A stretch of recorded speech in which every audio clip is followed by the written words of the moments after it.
Good evening guys. Good morning guys. आवाज आ रही है आप लोगों को मेरी? Very good morning to all of you. कृपया करके शेयर कर दें क्लास थोड़ा सा। मैं बोलती हूँ। आज फोन मेरे पास है।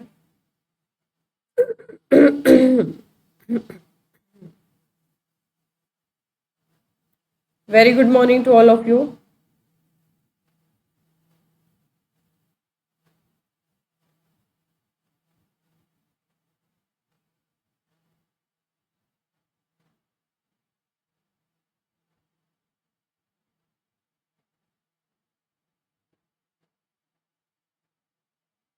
ठीक है, क्लास शुरू करें फटाफट।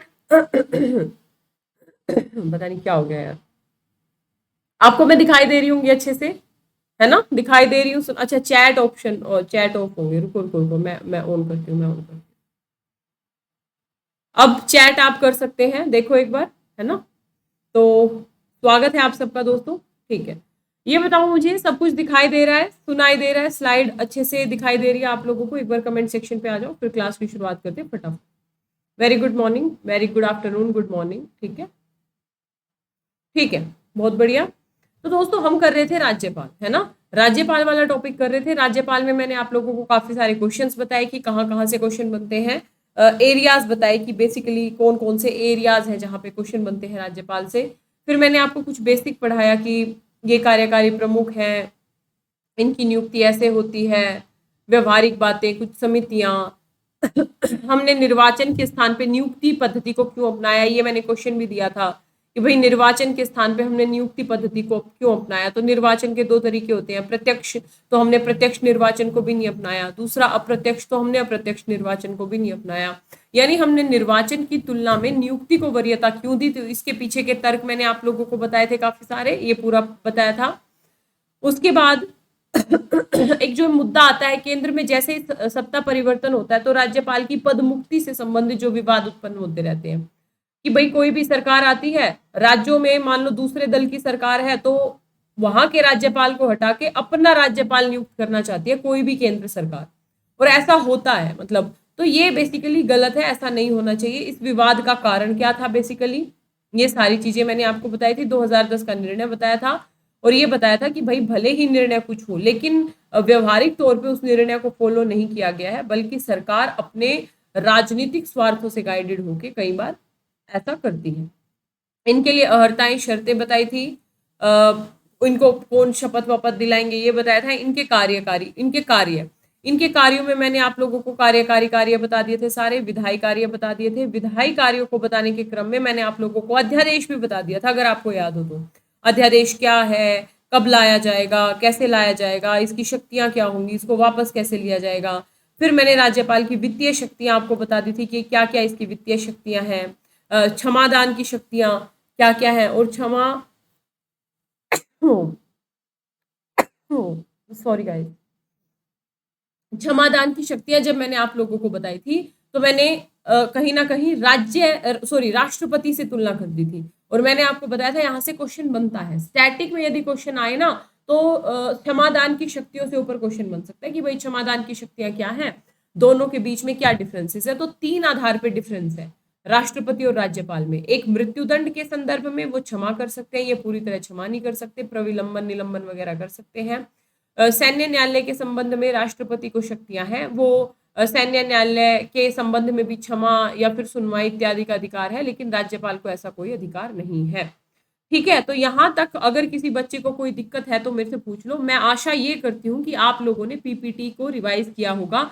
मैंने पीपीटी अभी उसी दिन बता दी थी मैम। अभी कुछ बच्चे टेलीग्राम पर ही अटके हुए हैं, अब वो अटकेंगे तो क्या करें बताओ, है ना?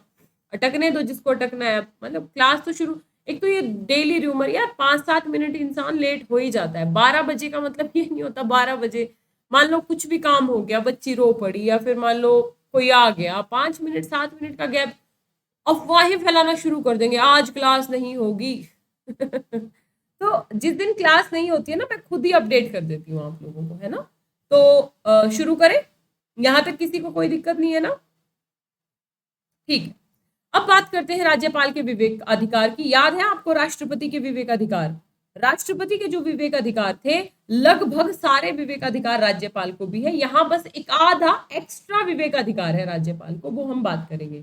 जैसे सबसे पहले तो आर्टिकल 163 के तहत दो प्रकार की परिस्थितियों में राज्यपाल से मंत्री परिषद की सलाह के बिना या अपने विवेक से काम करने की अपेक्षा की गई है। दो परिस्थितियां ऐसी होंगी जिसमें राज्यपाल, क्या कहा गया है, आर्टिकल 63 को ही जब हम पढ़ते हैं, आर्टिकल 163 को ही जब हम पढ़ते हैं, तो आर्टिकल 163 है ना, हाँ 164 है, तो क्या कि भाई राज्यपाल को सलाह और सहायता देने के लिए मंत्री परिषद होगी और राज्यपाल उस मंत्री परिषद की सलाह और सहायता से काम करेगा। लेकिन दो अपवाद है इसके, यानी दो कार्यों में राज्यपाल अपने विवेक से काम करेगा, किसी की सलाह से नहीं। पहला, जो संविधान और संसदीय लोकतंत्र की प्रकृति से प्रत्यक्ष रूप से प्रदत्त है, यहाँ संविधान ने राज्यपाल पर अभिव्यक्त रूप से विशेष उत्तरदायित्व डाला है, कोई बात नहीं। संविधान द्वारा प्रदत्त मतलब दो तरीके के काम, एक तो जो संविधान ने राज्यपाल को दिए हैं कुछ विवेकाधिकार तो संविधान ने ही राज्यपाल को दे दिए हैं, और दूसरा कुछ विशेष उत्तरदायित्व दे दिए हैं। जैसे आप इतना मत उलझो, यानी कुछ काम ऐसे हैं जो राज्यपाल बिना सलाह और सहायता के कर सकते हैं। इतना पढ़ा, क्या क्या कर सकते हैं जी। सबसे पहले तो प्रथम प्रकार के विवेकाधिकार के तहत निम्नलिखित परिस्थितियों, जैसे मुख्यमंत्री का चयन करना। ठीक है, मुख्यमंत्री, वैसे तो जो दल का नेता होगा वही मुख्यमंत्री बनता है, लेकिन ये वो परिस्थिति की बात कर रहा है। कौन सी परिस्थिति, याद करो राष्ट्रपति वाले में, कि सरकार चुनाव के बाद कोई भी दल बहुमत प्राप्त ना कर पाए, सिद्ध ना कर पाए, तो ऐसी कंडीशन में ना ये राज्यपाल मुख्यमंत्री का चयन कर सकते हैं किसी भी दल से मान लो मुख्यमंत्री का चयन कर सकते हैं और फिर किसी भी दल को सरकार बना सकते हैं, उसके बाद वो अपना बहुमत सिद्ध करेगी। सेम टू सेम राष्ट्रपति वाला विवेकाधिकार, यानी मुख्यमंत्री का चयन करना। क्या है यार, सरकार को विधानसभा में अपने बहुमत को सिद्ध करने के लिए कहना, यानी सरकार जो भी, यानी इनमें से मान लो दो दल थे, तीन दल है मान लो, तीनों में से किसी को बहुमत नहीं प्राप्त हुआ तो फिर बहुमत के लिए भी कह सकते हैं। या ऐसी कंडीशन में मान लो किसी के खिलाफ अविश्वास प्रस्ताव पारित हो गया किसी सरकार के खिलाफ, तो ऐसी कंडीशन में भी विधानसभा को बहुमत सिद्ध करने के लिए कहना, ये विवेकाधिकार है, ये मंत्री परिषद। और वैसे भी अंडरस्टूड सी बात है यार, कुछ क्वेश्चन में पीटी वगैरह में भी आते हैं ऐसे क्वेश्चन, गलत मत करना। अब कोई मंत्री परिषद थोड़ी ना कहेगी राज्यपाल को, सलाह देगी राज्यपाल जी जरा हमारा बहुमत सिद्ध करवाओ तो थोड़ा देखे हम भी बहुमत है कि नहीं है। मतलब सोचने वाली बात है ना, मंत्री परिषद तो राज्यपाल को सलाह नहीं देगी बहुमत सिद्ध करवाने के लिए, है ना। तो ये विवेकाधिकार आ जाएगा। तो मुख्यमंत्री का चयन हो गया ऐसी कंडीशन में जब किसी की भी सरकार ना बन रही हो या फिर विधानसभा में बहुमत सिद्ध करवाना हो, तो क्या हो गया, मुख्यमंत्री को पदच्युत करना, यानी उनको पद से हटाना। कब हटाना, जब बहुमत चला जाए। अपनी मर्जी से कुछ नहीं कर सकते हैं, मतलब अपनी मर्जी से इन द सेंस कि मान लो यदि एक दल बढ़िया से बहुमत में है, बढ़िया तरीके से काम कर रहा है, तो ना तो इसके मुख्यमंत्री को हटा पाएंगे राज्यपाल, ना इस दल को बहुमत सिद्ध करने के लिए कह भी देंगे तो क्या हो गया, बहुमत तो है ही दल के पास। तो ऐसी कंडीशन में नहीं है, एक्स्ट्रा ऑर्डिनरी कंडीशन की बात कर रहा है। ये उन कंडीशंस की बात कर रहा है जब किसी दल का बहुमत खो जाए या फिर जब चुनाव के बाद कोई दल आए उसको बहुमत है ही नहीं, तो ऐसी कंडीशन में मुख्यमंत्री का चयन कर सकते हैं, मुख्यमंत्री को हटा सकते हैं, अपने बहुमत सिद्ध करने के लिए कह सकते हैं। विधानसभा का विघटन, ये तो राज्यपाल कर ही सकता है, विधानसभा का विघटन करना। और राष्ट्रपति शासन की सिफारिश करना, आर्टिकल 200 नहीं आएगा, ये 200 में तो फिर वो हो जाएगा ना, आर्टिकल 200 में तो राज्य के विधेयक को राष्ट्रपति के लिए भेजना, राष्ट्रपति शासन की सिफारिश करना 356। अब राष्ट्रपति, कई बार पीटी में क्वेश्चन आ जाता है, राष्ट्रपति मेंस के लिए बहुत ज्यादा इंपॉर्टेंट नहीं है ये वाला एरिया, बस समझ लो एक, है ना, कि राष्ट्रपति शासन की सिफारिश करना राज्यपाल का विवेक अधिकार है कि नहीं है। तो भाई विवेक अधिकार ही होएगा ना, कोई सरकार तो कहेगी नहीं कि राज्यपाल जी ऐसा करो जरा 356 की वो कर दो, तो सिफारिश 356 लगवा दिया जाए राज्य में। कोई भी सरकार अपना पत्ता क्यों साफ करना चाहेगी, समझे मेरी बात को। तो कुछ संविधान के द्वारा विवेकाधिकार दिए गए हैं जहां पे राज्यपाल को किसी सलाह और सहायता की जरूरत नहीं होती, लेकिन ये कुछ एक्स्ट्रा ऑर्डिनरी कंडीशन में ही होते हैं। मान लो किसी दल को बहुमत प्राप्त नहीं हुआ तो राज्यपाल मुख्यमंत्री को नियुक्त कर सकते हैं किसी भी दल के व्यक्ति को और कह सकते हैं भाई आप ऐसा करो, बहुमत सिद्ध करो। दूसरा, बहुमत सिद्ध करने के लिए कह सकते हैं। यदि बहुमत नहीं रह गया है तो मुख्यमंत्री को पद से हटा सकते हैं, विधानसभा का विघटन कर सकते हैं, राष्ट्रपति शासन की सिफारिश कर सकते हैं। अगला है पुनर्विचार के लिए विधेयक को लौटाना। ये भी आपको पता होगा, 4 ऑप्शन होते हैं ना राज्यपाल के पास, विधेयक को स्वीकृति देंगे, रोक लेंगे, पुनर्विचार के लिए भेज देंगे यदि धन विधेयक नहीं है तो, और चौथा होता है राष्ट्रपति के बेसिकली पुनर्विचार के लिए विधेयक को राष्ट्रपति के पास लौटाना। तो आर्टिकल 200, वह प्रशासनिक और विधायी मामलों पर राज्य के मुख्यमंत्री से जानकारी प्राप्त कर सकता है। प्रशासनिक और विधायी मामलों पर राज्य के सीएम से जानकारी प्राप्त कर सकता है। आर्टिकल 167, तो ये भी तो विवेक अधिकार है ना भाई। अब मुख्यमंत्री थोड़ी ना कहेंगे राज्यपाल को, राज्यपाल जी जरा हमसे जानकारी मांगो, तो ये राज्यपाल का विवेक अधिकार है ना, जानकारी मांग सकता है। असम, मेघालय, त्रिपुरा, मिजोरम के राज्यपाल द्वारा खनिज उत्खनन की रॉयल्टी के रूप में जनजातीय जिला परिषद इत्यादि को जो राशि दी जाती है ना, उसका निर्धारण, अभी आपको इतना नहीं याद रखना है, ये हम जब यूटीज वगैरह पढ़ेंगे तब देखेंगे। राज्यपाल द्वारा अपने विवेकाधिकार का प्रयोग न्यायपूर्ण और पक्षपात से रहित रीति से किया जाना चाहिए, यानी जब भी वो अपने विवेकाधिकार का प्रयोग करेंगे वो न्यायपूर्ण होना चाहिए, पक्षपात रहित होना चाहिए। इसका उद्देश्य संविधान और उसके आदर्श एवं संस्थाओं का संरक्षण होना चाहिए कि भाई यदि इन विवेक अधिकारों का प्रयोग राज्यपाल कर रहा है तो उसका उद्देश्य क्या होना चाहिए, संविधान, आदर्श और उसके संस्थानों का संरक्षण। ये नहीं है कि 356 बिना बात की, मतलब संवैधानिक संकट है नहीं और 356 की रिकमेंडेशंस हो रही है, फिर वो तो एक तरीके से संविधान का उल्लंघन हो गया। तो ऐसे में विवेकाधिकार का प्रयोग नहीं करना चाहिए। राज्यपाल को राजनीति से प्रेरित होकर किसी दल, समूह या किसी व्यक्ति के हित में कार्य नहीं करना चाहिए, यानी राज्यपाल को न्यूट्रल होना चाहिए, तटस्थ होना चाहिए, किसी राजनीतिक दल से बेसिकली गाइडेड होकर कोई डिसीजन नहीं लेना चाहिए। उत्तरदायित्व में कोई मैं बताऊंगी वैसे, लेकिन विवेक अधिकार में आपसे यदि पूछे राज्यपाल के विवेक अधिकार, तो आप बता दोगे कि भाई जब किसी दल को बहुमत ना मिले तो ऐसी कंडीशन में मुख्यमंत्री को नियुक्त करना, दल को बहुमत सिद्ध करने के लिए कहना, मुख्यमंत्री को हटाना ऐसी कंडीशन में जब बहुमत नहीं है, विधानसभा का विघटन करना, राष्ट्रपति शासन की अनुशंसा करना 356, राष्ट्रपति के पास पुनर्विचार के लिए भेजना किसी राज्य के विधेयक को, तो ये सब विवेक अधिकार हैं। लेकिन शर्त ये है कि राज्यपाल राजनीति से प्रेरित होकर काम नहीं करेंगे, न्यायपूर्ण और पक्षपात रहित होकर काम करेंगे, आदर्श और संस्थाओं का संरक्षण करने का काम करेंगे। कोई दिक्कत बता दो एक बार। उसके बाद ये कुछ इसके दिए गए विशेष अधिकार है, इनको अभी हमको करना ही नहीं है। राज्यपाल के विशेष उत्तरदायित्व क्या क्या करते हैं, ये पीटी के फैक्ट है, मेंस में बिल्कुल कभी काम नहीं आएंगे, तो मैं पढ़ाऊंगी ही नहीं। बता दो भाई, ठीक है। धन विधेयक क्या होता है? धन विधेयक, साधिका, धन विधेयक की अपनी कंडीशंस होती हैं बच्चे। धन विधेयक के लिए कुछ क्राइटेरियाज होते हैं, जैसे किसी कर को लगाना, मतलब जो इंपॉर्टेंट पैसे से जो भी रिलेटेड इश्यूज है ना, आप अभी मोटा मोटा ये समझ लो। बाकी धन विधेयक मैं संसद जब पढ़ाऊंगी तो आपको बताऊंगी, पीटी में भी बताती हूँ। मेंस में बहुत ज्यादा इंपॉर्टेंट नहीं है, लेकिन पीटी में इंपॉर्टेंट है। धन विधेयक में जो 5-6 कंडीशंस आती हैं वो सीधी सीधी पीटी में पूछी जाती हैं, ठीक है। इतना याद रखना कि पैसे से संबंधित जो विधेयक है वो धन विधेयक हो गए, है ना, वहां पे राज्यपाल पुनर्विचार के लिए नहीं भेज सकते, ठीक है बच्चे। अब बात करते हैं राज्यपाल का विशेष उत्तरदायित्व। तो इसको बस मैं एक बार आपको ये दिखा देती हूँ ताकि आपको ये ना लगे कि मैंने छुड़वा दिया कुछ। जैसे 371, राष्ट्रपति के निर्देश पर राज्यपाल को कुछ विशेष उत्तरदायित्व हैं। राज्यपाल मुख्यमंत्री के नेतृत्व वाली मंत्रिपरिषद से परामर्श लेने किन्हीं विशेष परिस्थितियों में बाध्य नहीं है। इस मामले में सविवेक के आधार पर कार्य करता है। ये विशेष मामले कौन से हैं?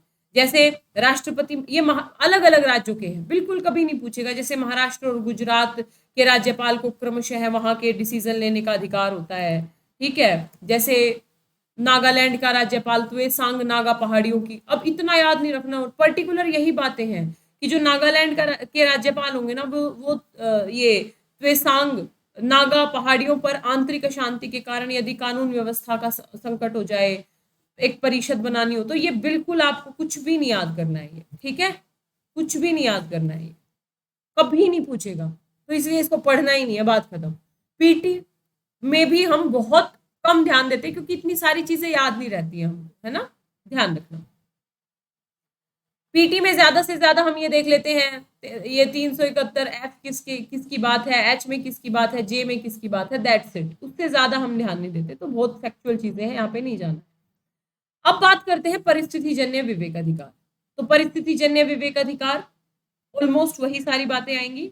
राज्यपाल भी राष्ट्रपति के समान परिस्थिति जन्य निर्णय में विवेकाधिकार का प्रयोग करता है। मान लो परिस्थितियां उत्पन्न हो जाएं, जो मैंने अभी पढ़ा है लगभग सारी बातें हैं। जैसे क्या क्या परिस्थिति उत्पन्न हो सकती है? जब राज्यपाल को ये लगे कि अभी हम जिंदा हैं, यानी हम निर्णय कर सकते हैं। जैसे किसी भी दल को पूर्ण बहुमत ना मिले, किसी भी दल को पूर्ण बहुमत प्राप्त ना हो, तो राज्यपाल उस स्थिति में नया मुख्यमंत्री नियुक्त कर सकता है। मैंने बताया अभी, मान लो किसी भी दल को बहुमत नहीं मिला तो राज्यपाल नया मुख्यमंत्री नियुक्त कर सकता है। यानी ये राज्यपाल का क्या है? परिस्थिति जन्य विवेकाधिकार है। दूसरा, सदन में सरकार का बहुमत खो देने, विधानसभा चुनाव में किसी भी दल का पूर्ण बहुमत न मिलने की स्थिति में या कार्यकाल के दौरान अकस्मात मुख्यमंत्री का निधन हो जाए और उसका उत्तराधिकारी नहीं है कोई, दल में हाहाकार मच गया, हम बनेंगे मुख्यमंत्री, वो कह रहा है हम बनेंगे हम बनेंगे, मतलब एक सहमति नहीं है। यदि उत्तराधिकारी है मुख्यमंत्री का तो ठीक है भाई, उसको सबने यदि अपना नेता स्वीकार कर लिया तो सरकार चलती रहेगी। तो ये 3-4 कंडीशन होती है कि भाई सरकार का बहुमत गिर जाए, बहुमत ना रहे सरकार के पास, या न चुनाव के बाद किसी को पूर्ण बहुमत ना मिले, या फिर मुख्यमंत्री की मृत्यु हो जाए और ऐसे में कोई उत्तराधिकारी ना हो। तो ऐसे में मुख्यमंत्री की नियुक्ति के मामले पर राज्य अपने विवेक का प्रयोग करेगा। ऐसी कंडीशन में किसको मुख्यमंत्री बनाया जाए, इसके लिए राज्यपाल अपने क्या करेगा? विवेक अधिकार का प्रयोग करेगा। ठीक है, 3 कंडीशन।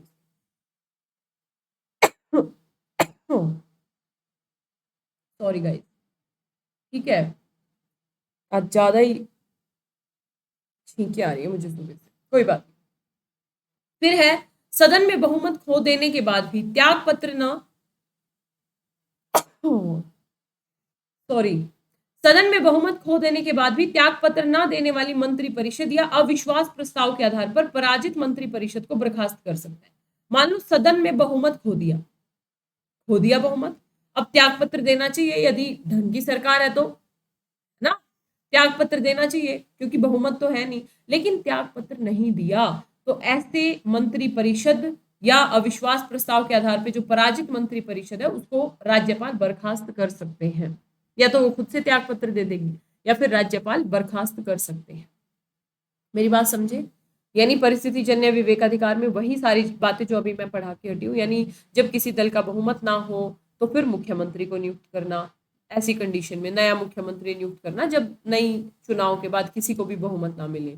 या दूसरी कंडीशन होती है जब सरकार का बहुमत खो जाए या किसी सरकार को पूर्ण बहुमत ना मिले या मुख्यमंत्री की मृत्यु हो जाए और कोई उत्तराधिकारी नहीं है, तो ऐसी कंडीशन में मुख्यमंत्री की नियुक्ति करना। और तीसरा है, सदन में बहुमत होने के बाद भी त्याग पत्र न देने वाली मंत्रिपरिषद या अविश्वास प्रस्ताव के बाद जो मंत्रिपरिषद पराजित मंत्रिपरिषद होती है उसको बर्खास्त करना भी राज्यपाल का विवेकाधिकार होता है। राज्यपाल को निम्नलिखित परिस्थितियों में मंत्रिपरिषद की सलाह के बिना अपने विवेक से काम करना चाहिए। जहां पे सलाह पक्षपातपूर्ण हो, यह भी कहा गया है कि भाई जहां सलाह पक्षपातपूर्ण लग रही है राज्यपाल को तो वो अपने विवेक से काम कर सकता है। जहां विनिश्चय युक्ति संगत और अनुचित हो, जहां मंत्रिपरिषद सलाह देने की, मतलब इतना याद नहीं रखना है, बस इतना याद रखना है कि एक तो सलाह देने की हकदार ही नहीं है मंत्रिपरिषद और वहां सलाह दे रही है तो वहां पे सलाह को मानना बाध्यकारी नहीं है ना राज्यपाल के लिए कि भाई आप हकदार नहीं थे, यानी आप कॉन्स्टिट्यूशनली मुझे यहाँ पे सलाह नहीं दे सकते और आप दे रहे हो तो मेरी मर्जी में आपकी सलाह को मानूं या ना मानूं। तो ऐसे में सलाह मानना जरूरी नहीं है। सलाह यदि पक्षपातपूर्ण लग रही है तो भी सलाह मानना जरूरी नहीं है। और जहां आवश्यक है राज्यपाल, और जहां ये आवश्यक है ना कि राज्यपाल अपने विवेक के अनुसार काम करेगा, जैसे परिस्थिति जन्य जो स्थितियां मैंने बताई, तो जहां पे राज्यपाल अपने विवेक के अनुसार काम करेगा वहां पे भी सलाह लेने की कोई जरूरत नहीं है राज्यपाल को। बस इतना ध्यान रखना, बहुत ज्यादा नहीं ध्यान रखना है, बस इतना आपको याद रखना है कि भाई राष्ट्रपति की तरह ही राज्यपाल के भी कुछ विवेक अधिकार है। विवेक अधिकार का मतलब क्या हो गया कि ऐसे कार्य जहां पे राज्यपाल मंत्री परिषद की सलाह और सहायता से डिसीजन लेने के लिए बाध्य नहीं होता है, अपने विवेक से भी काम करता है। ठीक है, यहां तक कोई दिक्कत है तो पूछ लो, फिर मैं बताऊंगी राष्ट्रपति और राज्यपाल की शक्तियों का तुलनात्मक अध्ययन। ये ओवरऑल बता रहा है, बढ़िया है ये राजमन्नार और ये सारी चीजें देखेंगे हम। ये ओवरऑल तुलना करेगा, जैसे हमने तो केवल मृत्युदंड में तुलना देखी, ये ओवरऑल एक बार तुलना कर देगा ना तो आपका एक बार विजन क्लियर हो जाएगा कि भाई यहाँ यहाँ राज्यपाल और राष्ट्रपति के बीच में तुलना की जा सकती है। विनिध्य अयुक्ति, इतना उलझने की क्या जरूरत है, छोड़ो। अयुक्ति संगत का मतलब है कि जो युक्ति संगत ना हो, जो विधान युक्ति संगत ना हो। ठीक है बच्चे, इतना टिपिकल क्लिष्ट वर्ड्स पे जाना, मैं इसलिए सरल, आपको पता है मैं सरल करके पढ़ाती हूँ ताकि आप लोगों को ना कष्ट ना हो, लेकिन जबरदस्ती हमको तो कष्ट लेना है जिंदगी में, इतना आसान हमको समझ में नहीं आता, हमको तो मतलब खतरों के खिलाड़ी हैं हम तो, काहे खतरों के खिलाड़ी बन रहे हो। आसान भाषा में समझो, आसान भाषा में लिखो, आसान भाषा में आईएएस बनो, बात खत्म। ठीक है बच्चे, कोई बात नहीं बच्चे, कोई बात नहीं। रिपीट कर देती हूँ, कोई बात नहीं। 3-4 चीजें हैं यार। मान लो चुनाव हुआ, चुनाव के बाद किसी भी सरकार को बहुमत नहीं मिला तो राज्यपाल अपने विवेक का प्रयोग करते हुए किसी को मुख्यमंत्री बना देंगे और कहेंगे बहुमत सिद्ध करो।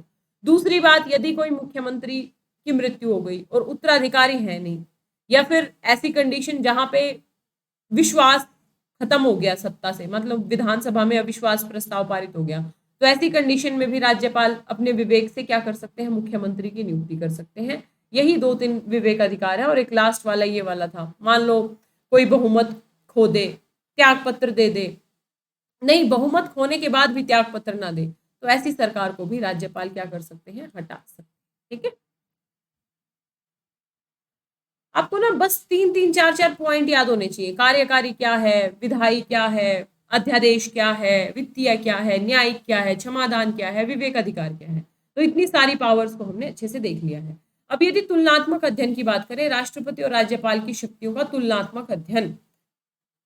समानता, जहां राष्ट्रपति, देखो अब सारी चीजें पढ़ी हुई हैं हमने, कंसंट्रेशन यहां रखना क्योंकि ए टू जेड एक्सप्लेन कर चुकी हूं, बस हमें पढ़ना है क्या, ताकि एक जगह लिखा मिल जाए।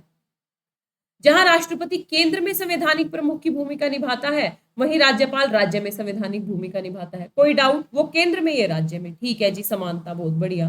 दूसरी समानता, कार्यपालिका संबंधी सभी निर्णय केंद्र और राज्यों के मध्य क्रमशः राष्ट्रपति और राज्यपाल के नाम पर लिए जाते हैं, परंतु इसका वास्तविक प्रयोग मंत्रिपरिषद करती है। वहां पे प्रधानमंत्री और मंत्रिपरिषद, यहाँ पे मुख्यमंत्री और मंत्रिपरिषद। समझ में आया दूसरी समानता? यानी कार्यपालिका के जितने भी कार्य हैं, या कार्यपालिका शक्ति क्या किसमें निहित है, तो केंद्र की कार्यपालिका शक्ति जी राष्ट्रपति में निहित है और राज्य की कार्यपालिका शक्ति जी राज्यपाल में निहित है ना। और किसके नाम से कार्य हुए माने जाते हैं, तो सारे कार्य केंद्र में राष्ट्रपति के नाम से, राज्य में राज्यपाल के नाम से। ठीक है, तो 2 समानताएं समझ में आई। तीसरी समानता है, राष्ट्रपति 123 के तहत अध्यादेश प्रख्यापित कर सकता है और उसका जो प्रभाव होता है वो संसद की विधि के समान होता है, और राज्यपाल 213 के तहत अध्यादेश लागू कर सकता है और उसका जो एक तरीके से प्रभाव है वो राज्य के विधान विधि के समान होता है। यानी अध्यादेश के मामले में दोनों समान है नहीं। यानी समानता,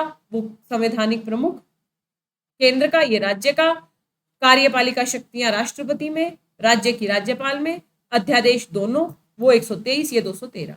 अगला, सभी विधेयक चाहे धन विधेयक हो या साधारण विधेयक राष्ट्रपति और राज्यपाल की सहमति से ही कानून बनते हैं। ये भी समानता हो गई। आपको पता है संसद लोकसभा से, राज्यसभा से और राष्ट्रपति से मिलकर बनती है। विधानमंडल विधानसभा से और राज्यपाल से मिलकर बनती है। जहां पे विधान परिषद है, 6 ही राज्यों में है, वहां पे विधानमंडल, विधानसभा, विधान परिषद और राज्यपाल से मिलकर बनती है। यानी कोई भी कानून, कोई भी बेसिकली विधेयक तब तक कानून नहीं बनेगा जब तक केंद्र में राष्ट्रपति की स्वीकृति ना मिल जाए और राज्यों में राज्यपाल की स्वीकृति ना मिल जाए। इक्वेलिटी है दोनों के बीच में, कोई दिक्कत। और चौथी है, सभी प्रकार के धन विधेयक लोकसभा में राष्ट्रपति की पूर्व स्वीकृति से जाते हैं और विधानसभा में राज्यपाल की पूर्व स्वीकृति से जाते हैं। 5 इक्वेलिटीज, 5 समानताएं बिल्कुल क्रिस्टल क्लियर होनी चाहिए, याद होनी चाहिए आप लोगों को। बुझे बबुआ, बुझ गए ना? मेरी बात समझिए। कोई डाउट है इन 5 सिमिलैरिटीज में? एक्सप्लेन करने की जरूरत है किसी भी पॉइंट को? मेरे हिसाब से मैं हर चीज एक्सप्लेन कर चुकी हूं। अगर आप लोगों को डाउट है तो मुझसे पूछ लो। ठीक है मनीषा, ये फिर से बताने वाली बात बच्चे, जब आप पीपीटी, वैसे मैं बता दूंगी, लेकिन जब आप पीपीटी पढ़ोगे ना, रिवाइज करोगे तो सारी चीजें याद हो जाएंगी। क्लास में ही हर चीज याद हो जाए वो जरूरी नहीं होता। ठीक है, पहला वो संवैधानिक प्रमुख है भाई, केंद्र का संवैधानिक प्रमुख है, ये राज्य का संवैधानिक प्रमुख है। वहां कार्यपालिका शक्तियां राष्ट्रपति में निहित है, यहाँ कार्यपालिका शक्तियां राज्यपाल में निहित है। मैं केंद्र और राज्य की बात कर रही हूँ। वो 123 के तहत अध्यादेश, ये 213 के तहत अध्यादेश, उसका प्रभाव पूरे देश में होता है, इसका प्रभाव उस राज्य में होता है।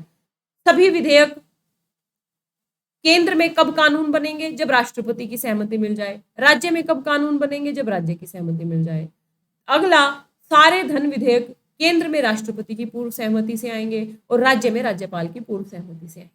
ये 4-5 पॉइंट बिल्कुल याद होने चाहिए समानताओं। ठीक है, बहुत बढ़िया। अब बात करते हैं असमानता। असमानता में क्या क्या पढ़ेंगे भाई? क्या क्या असमानताएं हैं दोनों के बीच में? राज्यपाल राज्य में राज्यपाल की विवेकाधीन शक्तियां राष्ट्रपति की अपेक्षा ज्यादा व्यापक होती है। ध्यान रखना, राज्यपाल की विवेकाधीन जो शक्तियां होती है ना, वो राष्ट्रपति की अपेक्षा ज्यादा व्यापक होती है। कोई मुझे बताएगा कौन से 2 अनुच्छेद हैं जहां पे हमें विवेकाधीन शक्तियां राष्ट्रपति की तुलना में ज्यादा व्यापक लग रही हैं? 2 अनुच्छेद नहीं, 126। वेरी गुड अंजलि, एक अनुच्छेद तो आपने बढ़िया बता दिया। दूसरा अनुच्छेद आर्टिकल 200 तो बढ़िया है, और दूसरा अनुच्छेद कोई?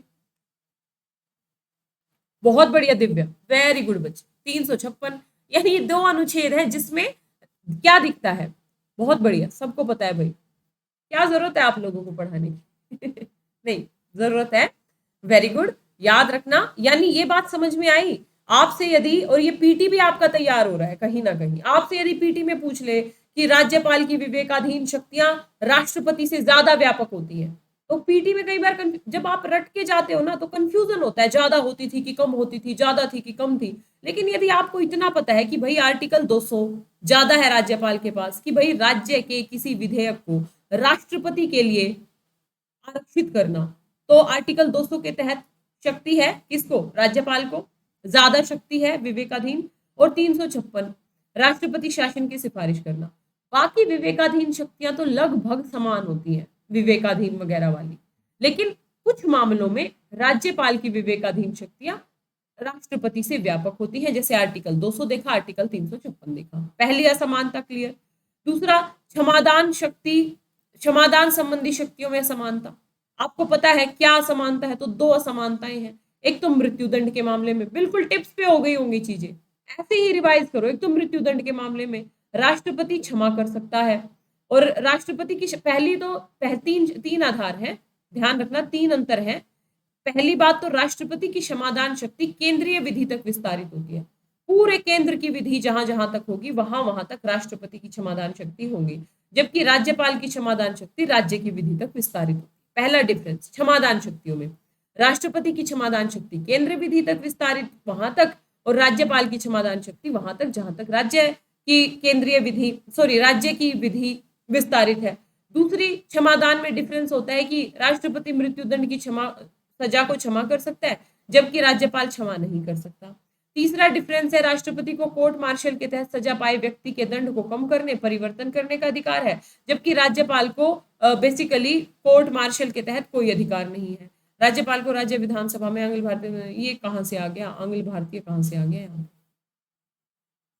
इसमें तो आप आंग्ल भारतीय जब पहले होते भी थे तो दोनों को इक्वल शक्तियां थी यार, ऑलमोस्ट। वहां पे वो 2 मनोनीत करते थे आंग्ल भारतीय से लोकसभा में, और यहाँ पे विधानसभा में ये 1 मनोनीत करते थे। लेकिन अब तो ये चला ही गया, मतलब इसका अब कोई मतलब नहीं है पढ़ने का। मेरी बात समझे? यानी यहाँ पे 2 चीजें आपने देखी अभी तक, कि भाई पहला तो विवेकाधीन शक्तियां राज्यपाल की ज्यादा है, क्षमादान शक्तियां राष्ट्रपति की ज्यादा है। दोनों चीजें समझ में आ गई होंगी मेरे हिसाब से। आई कि नहीं आई अभी पूछूंगी। तो विवेकाधीन शक्तियां 200 और 356 राज्यपाल की ज्यादा है। क्षमादान शक्तियां 3 डिफरेंस हमेशा, जैसे ही क्षमादान शक्तियां है ना, राष्ट्रपति और राज्यपाल, तुरंत आपको याद आना चाहिए वो केंद्रीय विधि है, राज्य विधि। वो मृत्युदंड क्षमा ये नहीं कर सकता, वो कोर्ट मार्शल को क्षमा ये नहीं कर सकता। बस अगला क्या डिफरेंस है? राष्ट्रपति जहां राज्यसभा में 12 गणमान्य लोगों को मनोनीत करता है, वहीं राज्यपाल राज्य विधान परिषद के 1/6 सदस्यों को नाम निर्दिष्ट करता है। वही वो 12 सदस्यों को मनोनीत करता है, राष्ट्रपति करते हैं साहित्य, विज्ञान, कला और समाज सेवा के आधार पे। और ये विधान परिषद जहां पे है वहां के 1/6 सदस्यों को साहित्य, विज्ञान, कला, समाज सेवा और सहकारिता, यहाँ एक अलग आधार होता है सहकारिता, इन आधारों पे मनोनीत करते हैं। यानी सीटों में अंतर है, वहां 12 और यहाँ पे 1/6, तो एक डिफरेंस ये हो गया। ये फिर इसके विभिन्न आयोग हो गए। यानी यदि आपसे ये पूछे कि भाई राज्यपाल और राष्ट्रपति संसदीय प्रणाली में नाम मात्र के प्रमुख हैं, ये बात सही है, मतलब ये बात स्पष्ट करें कैसे, नाम मात्र के प्रमुख है ये बात स्पष्ट करें कैसे, दोनों की शक्तियों के बीच क्या समानताएं हैं क्या असमानताएं हैं इनको बताएं। ये स्टैटिक टाइप के क्वेश्चन है, ये मुश्किल से बनते हैं, लेकिन मान लो कभी स्टैटिक पूछ ले तो हमको पता तो होना चाहिए ना कि भाई क्या क्या क्या इक्वेलिटीज हैं, क्या क्या डिफरेंसेस हैं दोनों के बीच में, है ना। तो मुझे ये बता दो, यहाँ तक कोई दिक्कत है तो बता दो, वरना मैं आगे बढ़ती हूँ।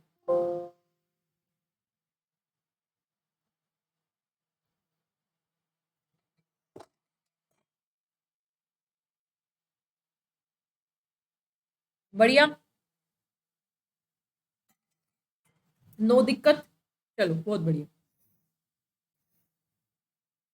अब बात करते हैं, यहां से क्वेश्चन बनता है, यहां से ना हमें कुछ नहीं करना, एक तो हमें ये पता होना चाहिए कि राज्यपाल का जो पद है उसमें सुधार के लिए कौन कौन से आयोग बने, कौन कौन सी समितियां बनी, और फिर सारी समितियों ने क्या क्या रिकमेंडेशन दी। लगभग हर समिति ने एक जैसी सी रिकमेंडेशन दी हैं। हमें 8-10 रिकमेंडेशन टिप्स पे याद कर लेनी है। जैसे ही राज्यपाल का पद आए, किसी समिति, इन समितियों का नाम लिख के दे दें कि इस समिति ने, इस समिति ने, इस समिति ने अलग अलग रिकमेंडेशन दी हैं, जैसे कि 1 2 3 4 5 6 7 8।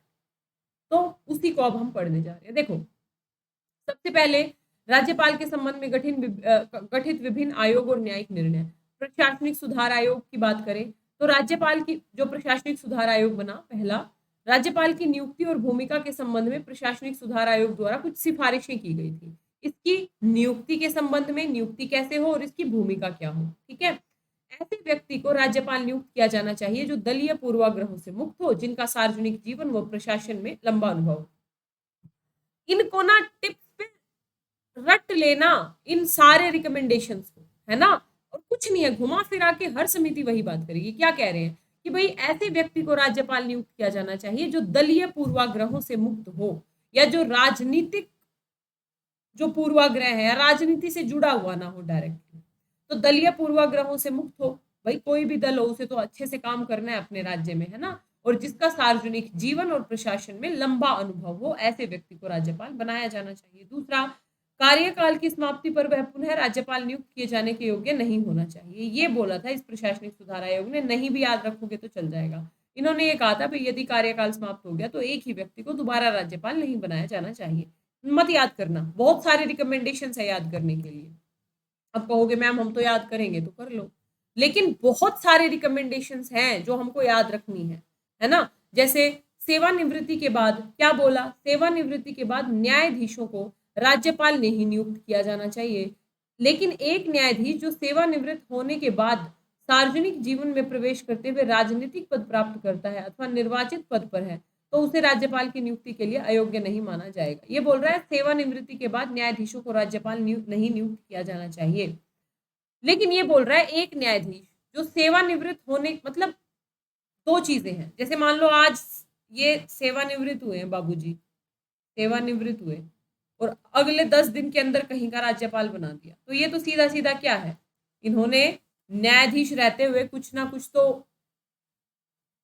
काम किया होगा सरकार के पक्ष में, तभी तो सरकार प्रसन्न हुई, सरकार को प्रसन्न किया होगा इन्होंने किसी निर्णय विर्णय के माध्यम से। फैक्ट है भाई, ऐसा होता है। इसीलिए कहा जाता है ना, मतलब हर व्यक्ति लालची स्वार्थी तो है ही कहीं ना कहीं।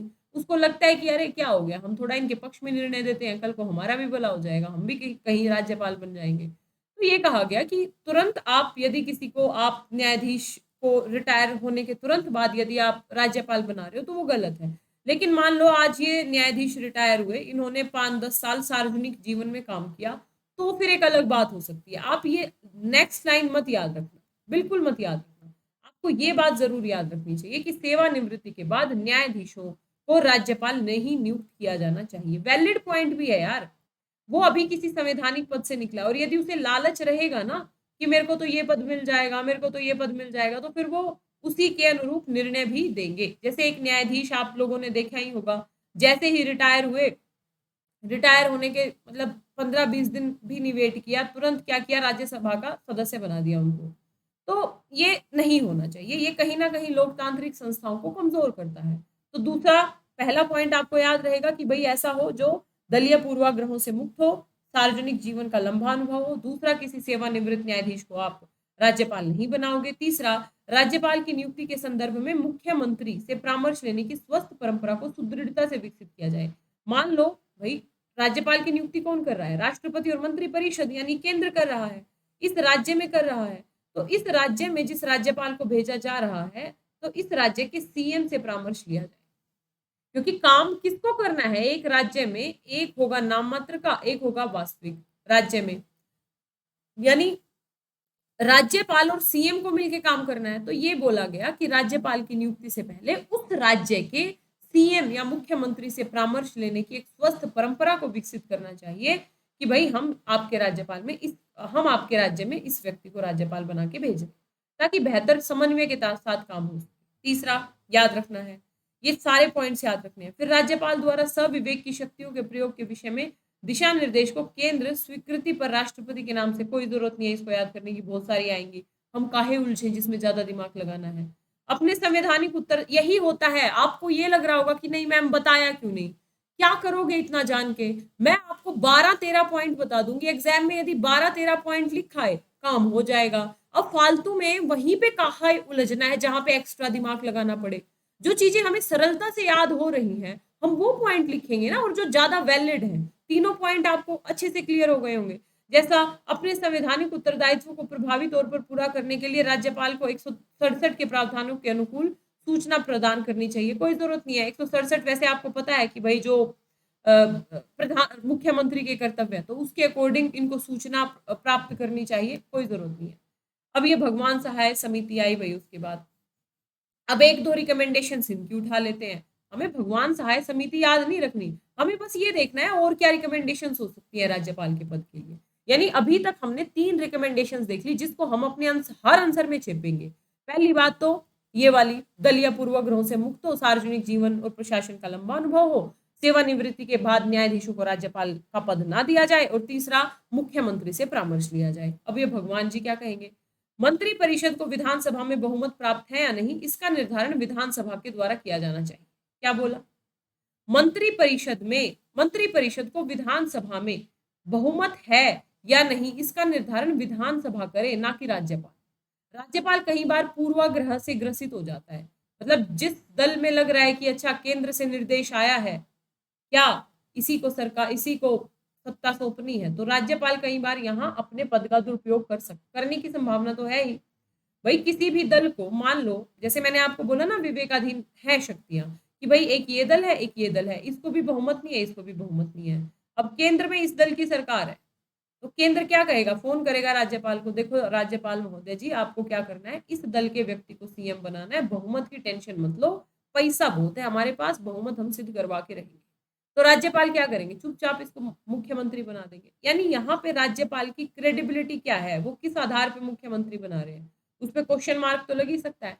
तो इसलिए भगवान सहाय समिति ने ये कहा कि मंत्री परिषद में जो बहुमत प्राप्त है या नहीं, इसका निर्धारण राज्यपाल को नहीं करना चाहिए, बल्कि विधानसभा द्वारा किया जाना चाहिए, और उसके बाद ही किसी को मुख्यमंत्री या फिर सरकार बनाने देनी चाहिए।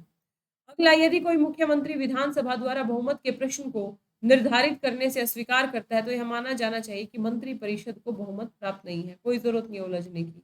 मुख्यमंत्री के त्यागपत्र या बर्खास्तगी के बाद राज्य में वैकल्पिक सरकार बनाने की संभावना न होने की स्थिति में राज्यपाल द्वारा राष्ट्रपति को विधानसभा, ये तो फिर वो नॉर्मल सी बातें है कि मान लो यदि मुख्यमंत्री त्याग पत्र दे दे या बर्खास्त हो जाए, या वैकल्पिक सरकार भी ना है, वैकल्पिक सरकार भी नहीं है, दो कंडीशन है। क्या होता है संसदीय प्रणाली में? मान लो ये सरकार है और ये है विपक्ष, सरकार त्यागपत्र दे दे और बर्खास्त हो जाए, यानी सरकार तो हट गई भाई, काम खत्म। अब राज्यपाल विपक्ष के पास जाता कि भाई वैकल्पिक सरकार बना लो थोड़े दिन के लिए, आप हम क्या करेंगे, हम चुनाव करवा देंगे या बहुमत सिद्ध कर दो आप, तो ये भी कहेगी ना हम भी ना करेंगे। हालांकि ऐसी कंडीशन आती ही नहीं है। तो ऐसी कंडीशन में भाई जब कोई सरकार ही नहीं है, ये तो नॉर्मल रिकमेंडेशन है, तो ऐसे में राष्ट्रपति के लिए हम इसको याद ही नहीं करेंगे, हम इसको देखेंगे ही नहीं, क्योंकि ये इतनी रिकमेंडेशंस याद नहीं रहेंगी। एक चौथी रिकमेंडेशन आप ये याद रख सकते हो, राज्यपाल अपने राज्य का संवैधानिक अध्यक्ष होता है, ना कि राष्ट्रपति का अभिकर्ता, और संविधान द्वारा राज्यपाल के कर्तव्यों को निर्धारित किया गया है। ये तो एक छोटी सी बात है, छोड़ो इसको। राजमन्नार समिति यहाँ पे आती है। ये जो राजमन्नार समिति है ना, इसको एक तो तमिलनाडु सरकार ने बनाया इस राजमन्नार समिति को? इसने कई सारी सिफारिशें की। एक तो अंतरराज्य परिषद का गठन किया जाए, ये राज्यपाल से रिलेटेड नहीं है, लेकिन इसने अंतरराज्य परिषद के गठन की बात की। ये बोलो, ये देखो, राज्यपाल पद धारण कर चुके व्यक्तियों को इसी पद पर दूसरे कार्यकाल हेतु पुनर्नियुक्ति या सरकार के अधीन किसी अन्य पद के लिए अयोग्य घोषित कर दिया जाना चाहिए। यानी अगली 5वीं रिकमेंडेशन हम ये याद रखेंगे, राज्यपाल की पुनर्नियुक्ति नहीं होनी चाहिए। ये हम पहले भी देख चुके हैं, लेकिन राजमन्नार ने भी कह दिया कि भाई यदि राज्यपाल एक तरीके से एक बार पद धारण कर चुका है तो दूसरे कार्यकाल हेतु पुनर्नियुक्ति अथवा सरकार के अधीन किसी अन्य पद के अयोग्य घोषित कर दिया जाना चाहिए। जैसे होता क्या है ना, अब जैसे ये राज्यपाल महोदय केंद्र के निर्देशों से चल रहे हैं, यदि केंद्र के सारे निर्देशों को ये मानेंगे तो कहीं ना कहीं अपने पद की गरिमा से हाथ धोएंगे। भाई केंद्र भी तो अपने स्वार्थों में काम करवाती है ना, सरकार को हटा दो, 356 लागू करवा दो, बहुत सारे केसेस आए हैं हमारे सामने, है ना। तो ऐसे में यदि इसी व्यक्ति को दोबारा राज्यपाल बनने की संभावना रहेगी तो ये और ज्यादा मानेगा बात को। क्यों? क्योंकि इसे लालच है, दूसरे कार्यकाल में भी तो आना है, तीसरे कार्यकाल में भी तो आना है। तो इसीलिए स्याप्पा ही खत्म करो। राजमन्नार आयोग ने कहा स्याप्पा ही खत्म करो कि पुनर्नियुक्ति का पात्र नहीं होना चाहिए राज्यपाल को, ना तो राज्यपाल के पद के लिए और ना ही दूसरी सेवाओं के। तो आप समझ सकते हो, यानी राज्यपाल पद धारण कर चुके व्यक्तियों को इसी पद पर दूसरे कार्यकाल हेतु पुनर्नियुक्ति या सरकार के अधीन किसी भी पद के लिए अयोग्य घोषित कर दिया जाना चाहिए। बढ़िया रिकमेंडेशन है, याद कर सकते हो। लास्ट में मैं क्रक्स बता दूंगी कौन कौन सी याद करनी है। 5 रिकमेंडेशन हो गई आपके पास। छठी, राज्यपाल को अपने कार्यकाल में पद से तब तक नहीं हटाया जाना चाहिए जब तक कि उच्चतम न्यायालय द्वारा जांच के बाद उसके दुर्व्यवहार या उसकी क्षमता सिद्ध नहीं हो जाए।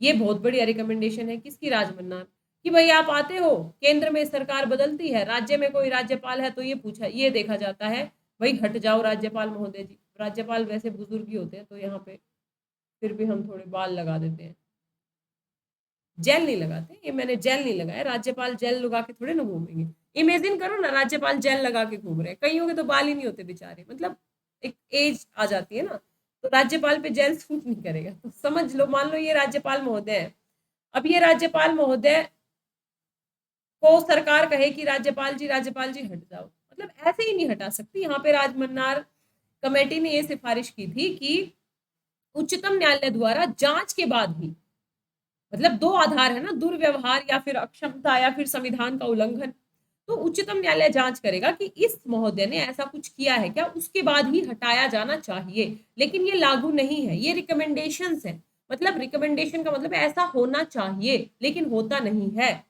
लेकिन होना तो चाहिए ना, आप आते हो किसी को भी हटा देते हो, यानी हटाने से पहले, ये बहुत अच्छा पॉइंट है। यानी इस राजमन्नार समिति ने ये भी कहा कि भाई अपने कार्यकाल में पद से राज्यपाल को तब तक नहीं हटाया जाना चाहिए जब तक कि सुप्रीम कोर्ट उसकी अक्षमता या उसके दुर्व्यवहार इत्यादि की जांच ना करे। ठीक है, 6 रिकमेंडेशंस याद हो गई। अगली क्या रिकमेंडेशंस है? राज्यपाल की नियुक्ति राज्य के मंत्री परिषद के, ये तो फिर वही वाली रिकमेंडेशन आ गई कि भाई किसी भी राज्यपाल की नियुक्ति मंत्री परिषद के परामर्श के आधार पर ही की जानी चाहिए, वैकल्पिक व्यवस्था हो सकती है राज्यपाल की नियुक्ति। ठीक है, मतलब वही वाली बात कि यदि आप किसी राज्य में राज्यपाल नियुक्त कर रहे हो तो वहां के मुख्यमंत्री और मंत्री परिषद से परामर्श लेना चाहिए। कौन सी? जो हमने प्रशासनिक सुधार आयोग में पढ़ी। यानी 6 रिकमेंडेशन हो गई। ये तो वही है, सेम है, तो बार बार क्या लिखोगे। संविधान में वर्णित यह है प्रावधान कि मंत्री परिषद का अस्तित्व राज्यपाल के प्रसाद पर्यंत होगा, इसको समाप्त कर देना चाहिए। ठीक है, अभी इन्होंने कह दिया, एक वो है ना आर्टिकल 164(3) नहीं, आर्टिकल 164(2) या आर्टिकल 164(4) में ये लिखा है कि मंत्री परिषद ये राज्यपाल के प्रसाद पर्यंत काम करेगी, तो ये शब्द हटाना चाहिए कहीं ना कहीं। इसका कोई, ये तो फिर एक ऐसा ही वो है, सुधार का तो कोई प्रयास नहीं दिखता, तो इसलिए इसे याद नहीं रखेंगे। मुख्यमंत्री के संदर्भ में राज्यपाल के लिए निम्नलिखित निर्देश जारी किए जाने चाहिए। जैसे, ये बहुत अच्छा है भाई, मुख्यमंत्री के संदर्भ में राज्यपाल के लिए ना कुछ दिशा निर्देश होने चाहिए। क्या दिशा निर्देश?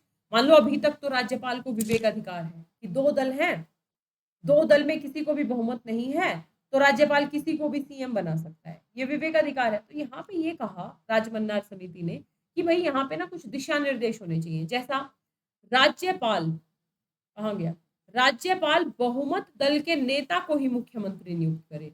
मान लो यहाँ पे और यहाँ पे किसी को भी बहुमत नहीं है तो सबसे बड़े दल को, जैसे यहाँ पे बोलेगा कि किसी एक दल को बहुमत प्राप्त न होने की स्थिति में राज्यपाल विधानसभा का अधिवेशन आहूत करे और अधिवेशन में चुने गए व्यक्ति को मुख्यमंत्री नियुक्त करे। अभी बताती हूँ। अभी 3-4 पॉइंट को मिला के एक पॉइंट बनेगा। जैसे मुख्यमंत्री द्वारा किसी मंत्री को पद मुक्त करने की सलाह को राज्यपाल द्वारा मानना चाहिए। बिल्कुल सही बात है, ये बढ़िया बात है। पहले इसको समझ लेते हैं, इन दो पॉइंट। यानी राज्यपाल जो मुख्यमंत्री नियुक्त करते हैं ना, राज्यपाल को कुछ दिशा निर्देशों का पालन करना चाहिए। पहली बात तो बहुमत दल के नेता को ही मुख्यमंत्री चुने। ये नहीं है कि बहुमत है, मतलब ये लग रहा है राज्यपाल को ये पार्टी बहुमत साबित कर सकती है, लेकिन किसी दूसरे को ही मुख्यमंत्री बना दिया। तो पहली कंडीशन तो यही है कि भाई बहुमत दल के व्यक्ति को ही मुख्यमंत्री नियुक्त करे। और दूसरी बात, यदि किसी दल को बहुमत प्राप्त नहीं है तो राज्यपाल विधानसभा का अधिवेशन आहूत करे और उस अधिवेशन में, मान लो उस अधिवेशन में जिसको बहुमत से मुख्यमंत्री बनाया जाए उसको ही मुख्यमंत्री बनाए अपने, या इसे ना एक कंक्लूजन के तौर पे हम ये कह सकते हैं कि जो ये राज्यपाल का विवेकाधिकार है ना, अपनी मर्जी से मुख्यमंत्री बनाने का कुछ कंडीशंस में, इसको दिशा निर्देशित करने की जरूरत है। और यहाँ पे आप एक पॉइंट लिख सकते हो कि बहुमत दल के नेता को ही राज्यपाल को मुख्यमंत्री बनाना चाहिए। बस इतना लिख दोगे तो काम हो जाएगा। आपके 7-8 पॉइंट हो गए यहाँ तक। टेंशन मत लो, रिवाइज कराऊंगी, सारी चीजें क्रिस्टल क्लियर होंगी। अभी दिमाग पे दबाव होगा, मैं समझ सकती हूँ, लेकिन जब मैं अभी रिवाइज कराऊंगी ना तो सब क्रिस्टल क्लियर हो जाएगा। क्या याद रखना है, तो हमको ये याद रखना था, ये हम ऑलरेडी याद रख ही चुके हैं, और एक ये याद रख लेंगे। ठीक है, बहुत बढ़िया। उसके बाद मुख्यमंत्री द्वारा, मान लो ये वाला आपने देखा होगा ना, ये आर्टिकल 164 में जो लिखा है कि मंत्री राज्यपाल के प्रसाद पर्यंत काम करेंगे, शब्द लिखा है, यदि आपको याद हो तो। याद है? कहाँ लिखूं? प्रसाद पर्यंत पद धारण करेंगे, प्रसाद पर्यंत पद धारण करेंगे। तो राज्यपाल कई बार चौड़ा हो जाता है, राज्यपाल को लगता है अच्छा हमारे प्रसाद पर्यंत है तो हम डिसाइड करेंगे रहेंगे कि नहीं रहेंगे, है ना। तो ध्यान रखना, ये कहा राजभंडार समिति ने कि मुख्यमंत्री यदि किसी मंत्री को हटाने के लिए राज्यपाल को कह रहे हैं ना, तो राज्यपाल को अपना दिमाग नहीं लगाना चाहिए। इन्हीं शब्दों में मत लिखना, मतलब क्रक्स यही है कि मुख्यमंत्री द्वारा किसी मंत्री को पदमुक्त करने की सलाह को राज्यपाल को मानना चाहिए, है ना। मुख्यमंत्री जिसे हटाने के लिए कह रहे हैं, फिर राज्यपाल को ये नहीं कहना चाहिए मुख्यमंत्री को, देखो मुख्यमंत्री जी आप हमारे कार्यों में हस्तक्षेप कर रहे हैं, यहाँ पे तो ये हमारे प्रसाद पर्यंत है, तो ये तो हम डिसाइड करेंगे कि हटेंगे कि नहीं। ऐसा नहीं करना चाहिए। मुख्यमंत्री यदि किसी को हटाने की सलाह दे रहे हैं तो माननी चाहिए राज्यपाल। ठीक है, ये पॉइंट भी याद रखना है हमको। अगला, यदि राज्यपाल को यह प्रतीत होता है कि मुख्यमंत्री ने विधानसभा में बहुमत खो दिया है, तो ऐसी स्थिति में राज्यपाल को तत्काल विधानसभा का अधिवेशन आहूत कर मुख्यमंत्री को बहुमत सिद्ध करने का निर्देश देना चाहिए। मुख्यमंत्री के बहुमत सिद्ध करने में असफल होने पर राज्यपाल को उसे बर्खास्त कर देना चाहिए। ये भी अच्छा पॉइंट। यदि राज्यपाल को यह आभास होता है कि विधानसभा में मुख्यमंत्री ने या सरकार ने अपना बहुमत खो दिया है, तो तुरंत अधिवेशन बुला के क्या करना चाहिए, बहुमत सिद्ध करने के लिए कहना चाहिए। और यदि बहुमत सिद्ध नहीं कर पाते हैं तो तुरंत बर्खास्त करना चाहिए। यानी ऐसी सरकार को हम नहीं रख सकते जिसका सदन में बहुमत ही नहीं है। फिर ऐसे में फिर पॉलिटिकल गेम नहीं करना चाहिए कि अच्छा बहुमत नहीं है, चलाते रहो, हम थोड़े दिन बाद कहेंगे बहुमत सिद्ध करने के लिए। तब तक आप ऐसा करो, जुगाड़ कर लो रुपये पैसों का, और क्या करो, खरीद फरोख्त करो। बड़े स्तर पे होता है ये, मतलब हम लिख नहीं सकते, लेकिन मतलब बहुत ही ये भयानक सच्चाई है। दल बदल जो होता है ना, अब एक एमएलए को दल बदलने के यदि 10, 20, 30, 40 करोड़ रुपए मिल रहे हैं, तो सोचता है ठीक है यार, अगले चुनाव का जुगाड़ हो गया, क्या हो गया, अगली बार वहां से चुनाव लड़ लेंगे, इनका कोई वो नहीं होता। लेकिन जो दुरुपयोग होता है और जो ब्लैक मनी दिखती है, यहाँ पे कुछ नहीं होता, यहाँ पे ईडी कुछ नहीं करेगी, है ना। तो संस्थाओं का हमेशा अपने पक्ष में दुरुपयोग करना कहीं ना कहीं लोकतंत्र को कमजोर बनाता है। इस बात को ध्यान रखना। ये बात समझ गए आप, है ना। अब बात करेंगे सरकारी आयोग की। तो इसलिए मैं आपको क्या बोल रही थी, यहाँ तक एक बार मैं आपको रिवाइज करा दूं कि ये जो फालतू के टिपिकल है ना, उसमें दिमाग मत लगाओ, क्योंकि हमें राज्यपाल के संबंध में कुछ एक रिकमेंडेशंस की लिस्ट बना लेनी है।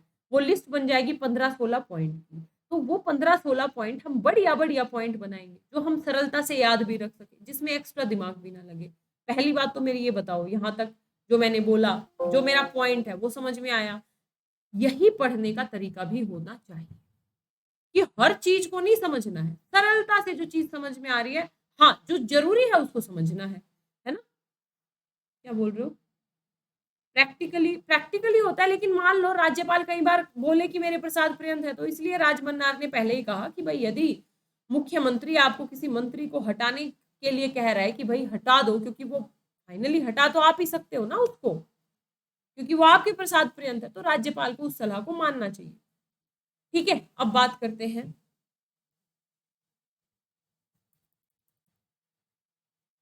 क्या क्या रिकमेंडेशंस थी, देखते जाओ भाई। सबसे पहले तो पहले रिकमेंडेशन ही ये थी कि ऐसा व्यक्ति राज्यपाल बनाया जाए जो दलीय पूर्वाग्रहों से मुक्त हो, जिसे प्रशासन का सार्वजनिक जीवन का अच्छा खासा अनुभव हो।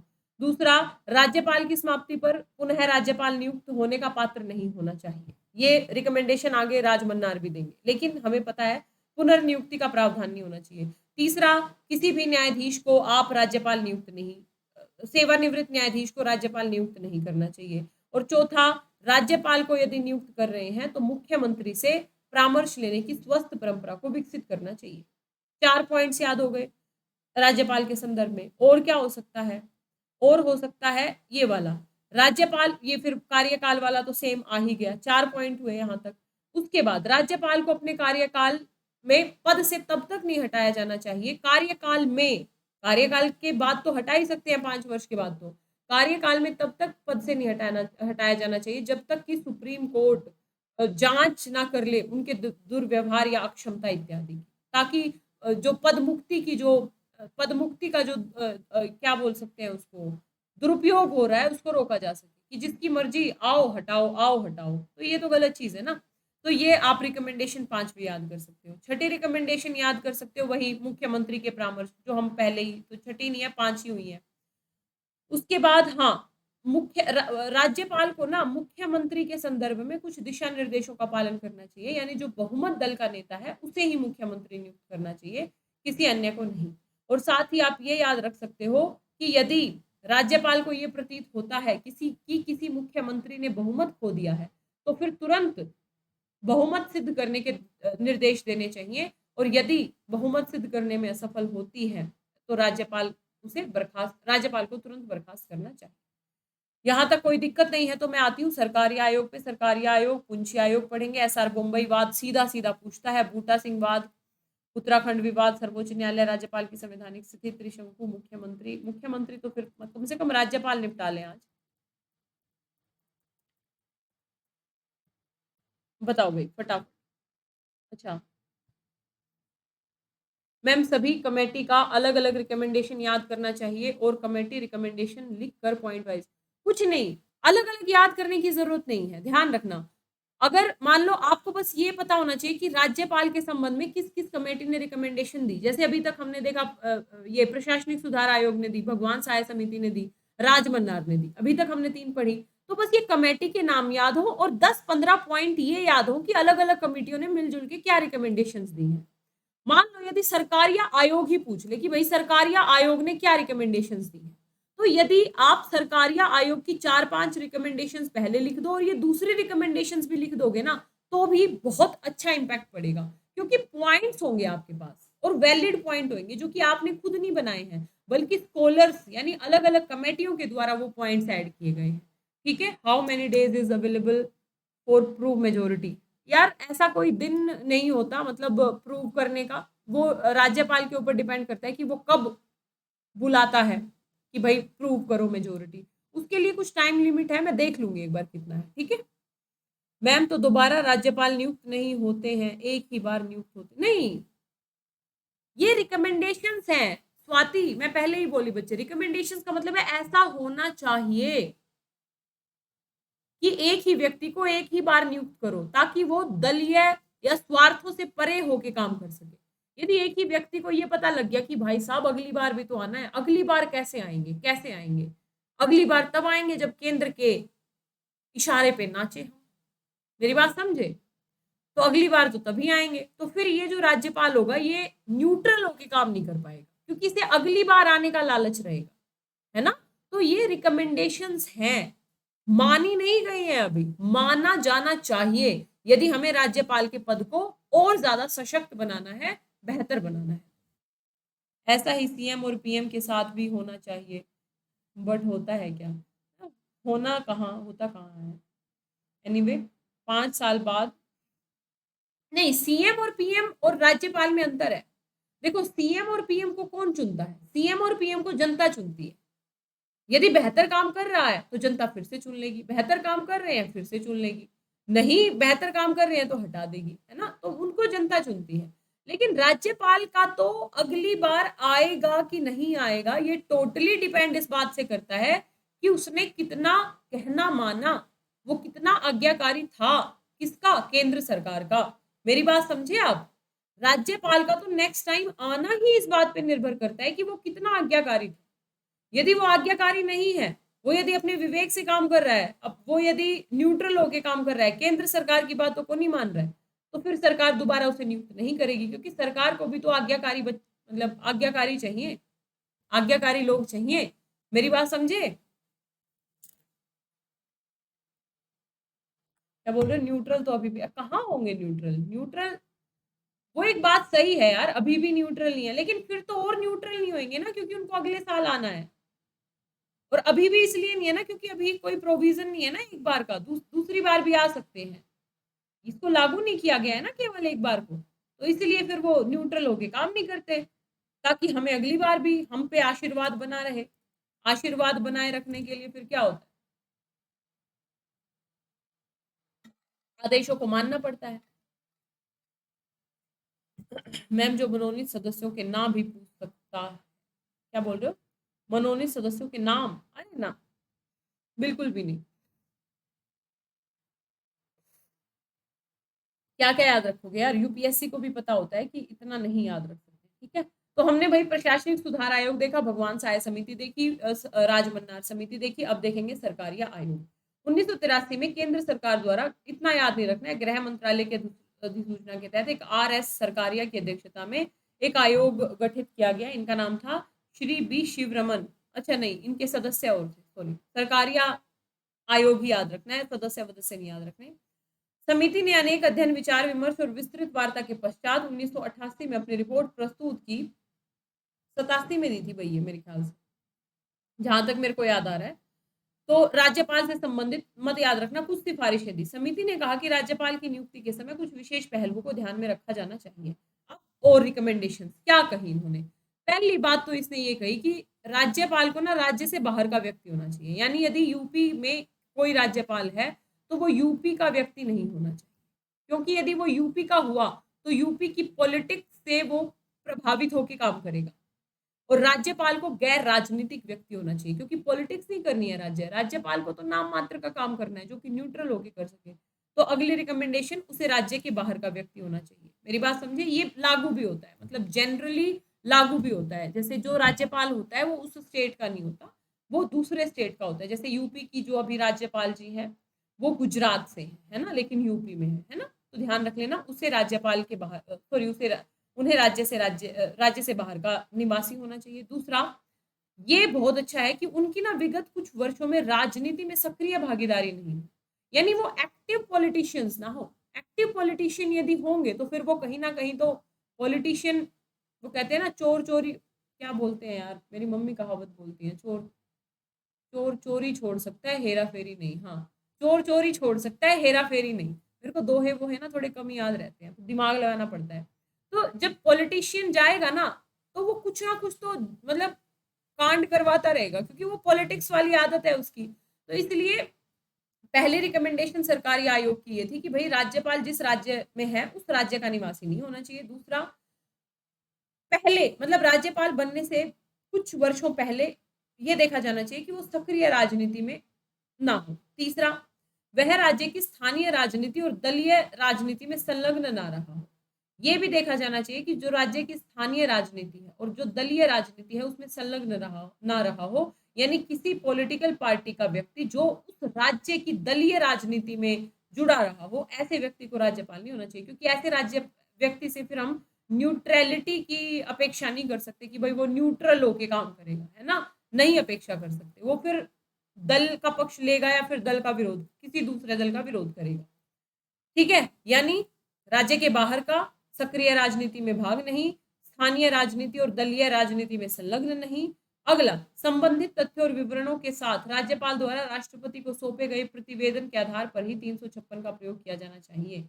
ये बोल रहा है संबंधित तथ्यों और विवरणों के साथ राज्यपाल द्वारा राष्ट्रपति को सौंपे गए प्रतिवेदन के आधार पर ही 356 का प्रयोग होना चाहिए। यानी राज्यपाल की ऐसी रिपोर्ट जो कि तथ्यों के साथ हो और बकायदा विवरण दिए हों, ऐसी रिपोर्ट के आधार पर ही राष्ट्रपति शासन लगाया जाना चाहिए, अन्यथा राष्ट्रपति के द्वारा राष्ट्रपति शासन नहीं लगाया जाना चाहिए। बात समझ में आई? यानी राज्यपाल की जो रिपोर्ट है वो तथ्यपरक और विवरणों के साथ होनी चाहिए, डिटेल्ड रिपोर्ट होनी चाहिए, उसके आधार पे ही 356 का प्रयोग होना चाहिए। 356 का, और साथ ही इसने ये बात भी कही थी 356 का अत्यंत चरम परिस्थितियों में संयमित तरीके से और केवल अंतिम उपाय के रूप में प्रयोग किया जाना चाहिए। यानी जो 356 का प्रयोग है ना वो केवल अंतिम, भाई अब तो कोई चारा बचा ही नहीं, मतलब हमने सारे काम करके देख लिए, अब कोई चारा नहीं बचा, केवल ऐसी स्थितियों में ही क्या कहते हैं इसको 356 का प्रयोग होना चाहिए। ये नहीं कि आए दिन लगा रहे हो। जब तक संसद द्वारा घोषणा का अनुमोदन कर दिया जाए विधान, और ये भी कहा था इस 356 के संदर्भ में। पहले क्या होता था, मैं आपको आपातकाल में और डिटेल में पढ़ाऊंगी। पहले क्या होता था, मान लो 356 लगा, 356 जैसे ही लगा वैसे ही विधानसभा का विघटन कर दिया, वैसे ही विधानसभा का विघटन कर दिया। लेकिन आपको पता है 356 लगने के 2 महीने के अंदर संसद को पारित करना होता है, मतलब 2 महीने का समय दिया जाता है। तो जब ये 356 पारित हो जाए ना, पारित हो जाए जिस दिन, ये नहीं कि लग गया, लगा है लेकिन पारित नहीं हुआ अभी, पारित होने के बाद यानी अनुमोदन होने के बाद विधानसभा का विघटन होना चाहिए। या यही बोल रहा है जब तक संसद द्वारा घोषणा का अनुमोदन ना कर दिया जाए, अनुमोदन ना कर दिया जाए, तब तक विधानसभा का विघटन नहीं होना चाहिए। ये तो 356 की बात है।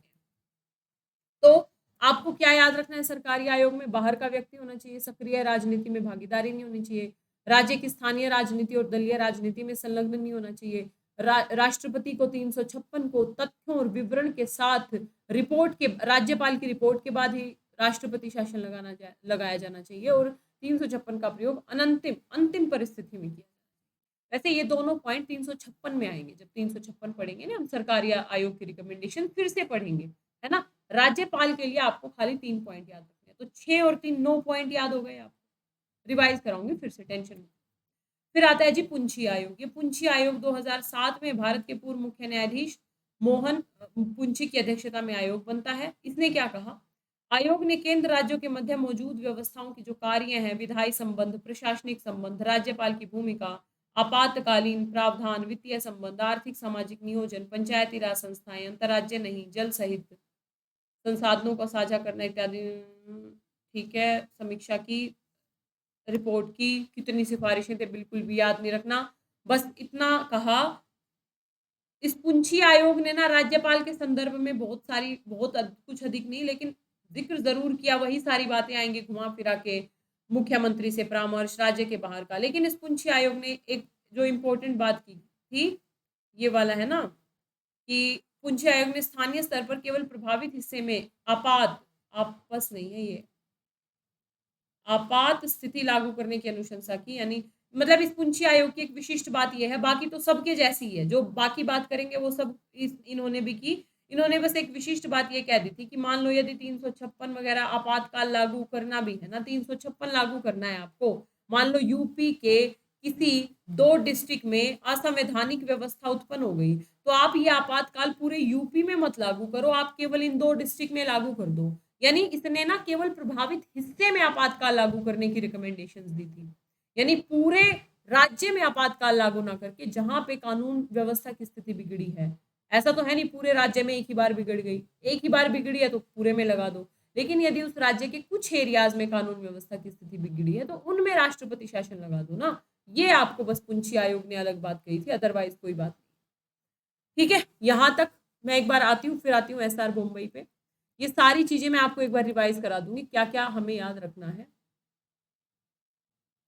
एसआर मुंबई वाला क्वेश्चन अभी मैं दिखाऊंगी, उसके बाद एसआर मुंबई पे आऊंगी। बता दो फटाफट, कोई डाउट यहां तक।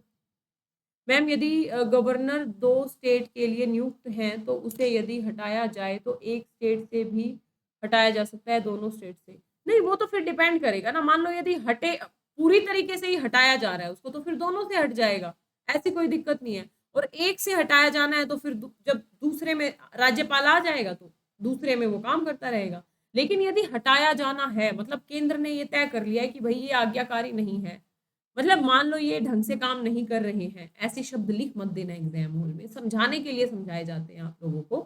ठीक है, यदि हटाया जाना है तो फिर वो दोनों से हटा सकते हैं। क्लियर है? और कोई क्वेश्चन किसी का? मैम क्या बोल रहे हो? पुंची आयोग, अच्छा पुंची आयोग की रिकमेंडेशन राज्यपाल में लिख सकते हैं। राज्यपाल में बहुत ज्यादा नहीं, बस आपको ये नाम याद रहना चाहिए कि भाई ये आयोग बने हैं जिन्होंने राज्यपाल के पद से संबंधित कुछ रिकमेंडेशंस किए। इन्होंने ज्यादातर रिकमेंडेशन सरकारी और पहले वाले आयोग के समान ही की। अलग से बस एक रिकमेंडेशन जो इनकी ज्यादा महत्वपूर्ण है, जो हम 356 जब करवाऊंगी ना मैं आपको 356 आपातकाल, तो उस समय भी पुंछी आयोग भी पढ़ेंगे, सरकारी आयोग भी पढ़ेंगे। एक गवर्नर, दो स्टेट का गवर्नर है तो सैलरी अलग अलग मिलती है ना? नहीं, सैलरी अलग अलग नहीं मिलती। राष्ट्रपति मानदंड निर्धारित करेंगे, मान लो एक है छोटा राज्य, एक है बड़ा राज्य, तो राष्ट्रपति ये बता देंगे कि भाई देखो 40% आप दे दो, 60, मतलब मानदंड राष्ट्रपति निर्धारित करते हैं और उस मानदंड के अकॉर्डिंग दोनों राज्य मिलके सैलरी देते हैं। मेरी बात समझे, अलग अलग सैलरी नहीं मिलती। तब तो फिर एक अलग, हर राज्यपाल चाहेगा कि मुझे 2 राज्यों का राज्यपाल बना दिया जाए, काम ही क्या है मेरे पास, मैं तो एक्टिव हूँ, ताकि दो दो जगह से सैलरी मिले। तो दो जगह से सैलरी नहीं मिलती, सैलरी दोनों राज्य मिलके देते हैं, लेकिन कैसे देंगे, किस रूप में देंगे, ये मानदंड राष्ट्रपति निर्धारित करते हैं। ठीक है मैम, क्या राज्यपाल का 2 से ज्यादा स्टेट का गवर्नर हो सकता है क्या? 2 से ज्यादा, एक या एक से अधिक राज्य, मतलब संविधान में तो एक से अधिक राज्य के लिए लिखा गया है, 2 से अधिक राज्य का नहीं लिखा गया है, तो नहीं होता होगा, है ना वैभव? सारे रिकमेंडेशन से वही तो मैं बोल रही हूँ इतनी देर से, अंग्रेजी में बोल रही हूँ क्या है? अभी फिर से बताऊंगी, टेंशन मत लो, बिल्कुल सारे रिकमेंडेशन से एक साथ लिख सकते हैं। इसीलिए तो अलग अलग नहीं याद करनी, अलग अलग में फिर कंफ्यूज हो जाते हैं, पुंछी में क्या थी, सरकारिया में क्या थी, प्रशासनिक सुधार में क्या थी, भगवान सहाय समिति में क्या थी, राजमन्नार में क्या थी ना। हमें क्या करना है, जो जो बढ़िया बढ़िया रिकमेंडेशन लग रही है ना, 10-15 रिकमेंडेशन, उनको एक साथ लिख देना है। जैसे ही राज्यपाल का प्रश्न आए वैसे ही, मतलब लगना चाहिए एग्जामिनर को, भाई साहब क्या कमाल कर दिया बच्चे ने, सारा ही बता दिया इसने, है ना? वैसे। अब जैसे एक बार क्वेश्चन दिखा देती हूँ, ये एसआर मुंबई वाला बहुत पढ़ लिया भाई हमने, हमारी स्पीड पढ़ने की काफी अच्छी है, आप लोगों को अभी पता नहीं है।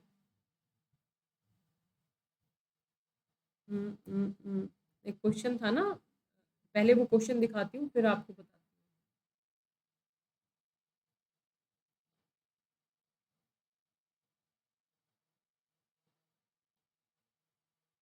ये रहा, अनुच्छेद 356 के उचित प्रयोग से संबंधित परिपाटी विकसित करने और उसे बनाए रखने में राजनीतिक वर्ग की अक्षमता को देखते हुए सर्वोच्च न्यायालय द्वारा बम्बई वाद में निर्णय ने अत्यावश्यक स्पष्टता प्रदान की, यानी कि 356 कैसे लगाया जाए भाई, उसके संबंध में संबंधित परिपाटी विकसित करने, राजनीतिक वर्ग की अक्षमता है ना, 356 का दुरुपयोग हो रहा है, तो उस दुरुपयोग के संदर्भ में एस आर बम्बई वाद में कुछ निर्णय दिए गए थे, उस निर्णय के संदर्भ में हमको बताना है। तो बात करते हैं एस आर बम्बई वाद, ये वही एस आर बम्बई वाद है 1994 वाला, जो आप बेसिक स्ट्रक्चर वगैरह में भी पढ़ी हैं।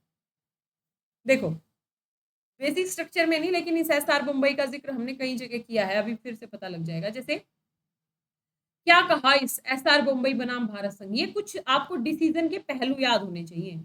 पहली बात तो 356 का प्रयोग ना अत्यंत अनिवार्य परिस्थितियों में तथा बहुत कम मामलों में किया जाना चाहिए, राजनीतिक लाभ के लिए इसका प्रयोग नहीं किया जाना चाहिए, पहली बात। भाई पहले तो आप इस क्वेश्चन को यदि लिखोगे तो आप बताओगे भाई सबसे ज्यादा प्रयोग किए जाने वाला अनुच्छेद है 356, लगभग 150 से ज्यादा बार लग चुका है। स्वतंत्रता से बाद अब तक की बात करें तो 160-70 से ज्यादा बार लग चुका है, तो इसका दुरुपयोग ये दिखाता है। और एक याद है, मैं आप लोगों को आपातकाल पढ़ाती हूँ तो उसमें एक डेटा है सरकारी आयोग का कि 1952 से लेके 1967 के आसपास तक इतनी बार लगा, और उसमें मात्र वैलिड तौर पे, मतलब बहुत कम वैलिड लगता है, इसका ज्यादातर दुरुपयोग ही होता है। कुछ डेटा आप कलेक्ट कर लेना, मैं बता भी दूंगी क्लासेस में, जब आपातकाल पढ़ेंगे पूरे डेटास दूंगी आपको। तो 356 में एसआर बम्बई ने कहा कि भाई पहली बात तो अनिवार्य परिस्थितियों में ही प्रयोग होना चाहिए, दूसरी बात बहुत कम उपयोग होना चाहिए, और तीसरी बात राजनीतिक लाभ के लिए इसका प्रयोग नहीं होना चाहिए अंतिम परिस्थितियों में, पहली बात। दूसरा, सरकार की बहुमत का परीक्षण सदन में किया जाना चाहिए, यह राज्यपाल की स्वेच्छा पर आधारित नहीं होना चाहिए, जैसा जो रिकमेंडेशन किसने की थी, इसने, राजमन्ना ने। यानी राज्य सरकार के बहुमत, सरकार बहुमत में है या नहीं, इसका परीक्षण राज्यपाल अपने विवेक से ना करे, अपनी स्वेच्छा से ना करे। ये जो विवेक अधिकार दे रखा है ना, ये कहीं ना कहीं दुरुपयोग होता है इसका बड़े स्तर पे। यानी किसी भी सरकार को बहुमत है या नहीं, इसका परीक्षण सदन में किया जाना चाहिए, इसका परीक्षण सदन में किया जाना चाहिए। यह राज्यपाल की स्वेच्छा पे आधारित नहीं होना चाहिए।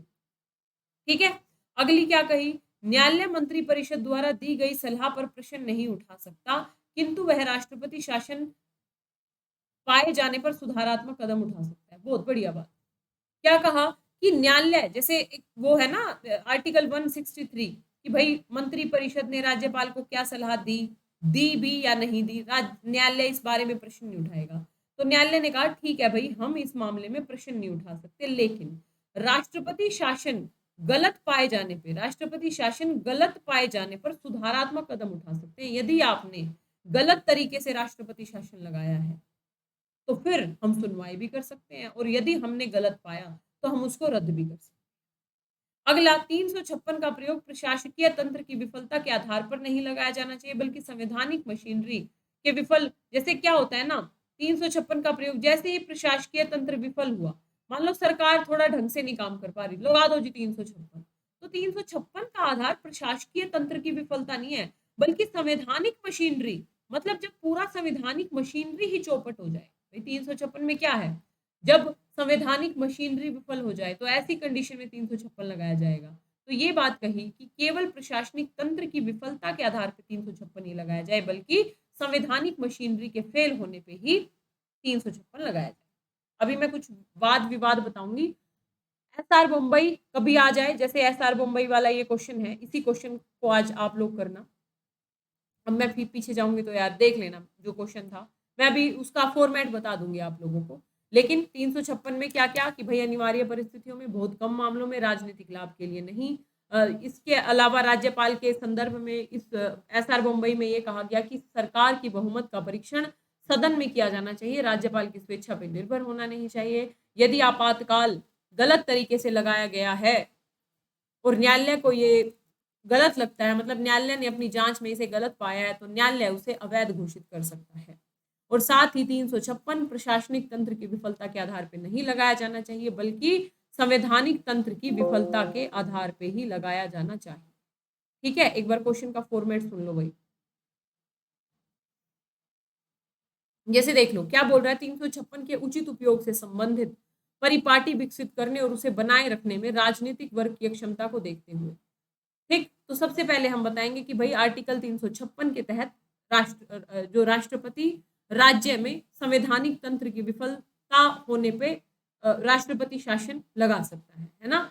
फिर हम देखेंगे कि ये जो अनुच्छेद है ये सर्वाधिक बार प्रयोग किए जाने वाला या कई बार इसका दुरुपयोग किया जाने वाला ये अनुच्छेद है, जो लगभग अब तक 150 से अधिक बार लग चुका है ना।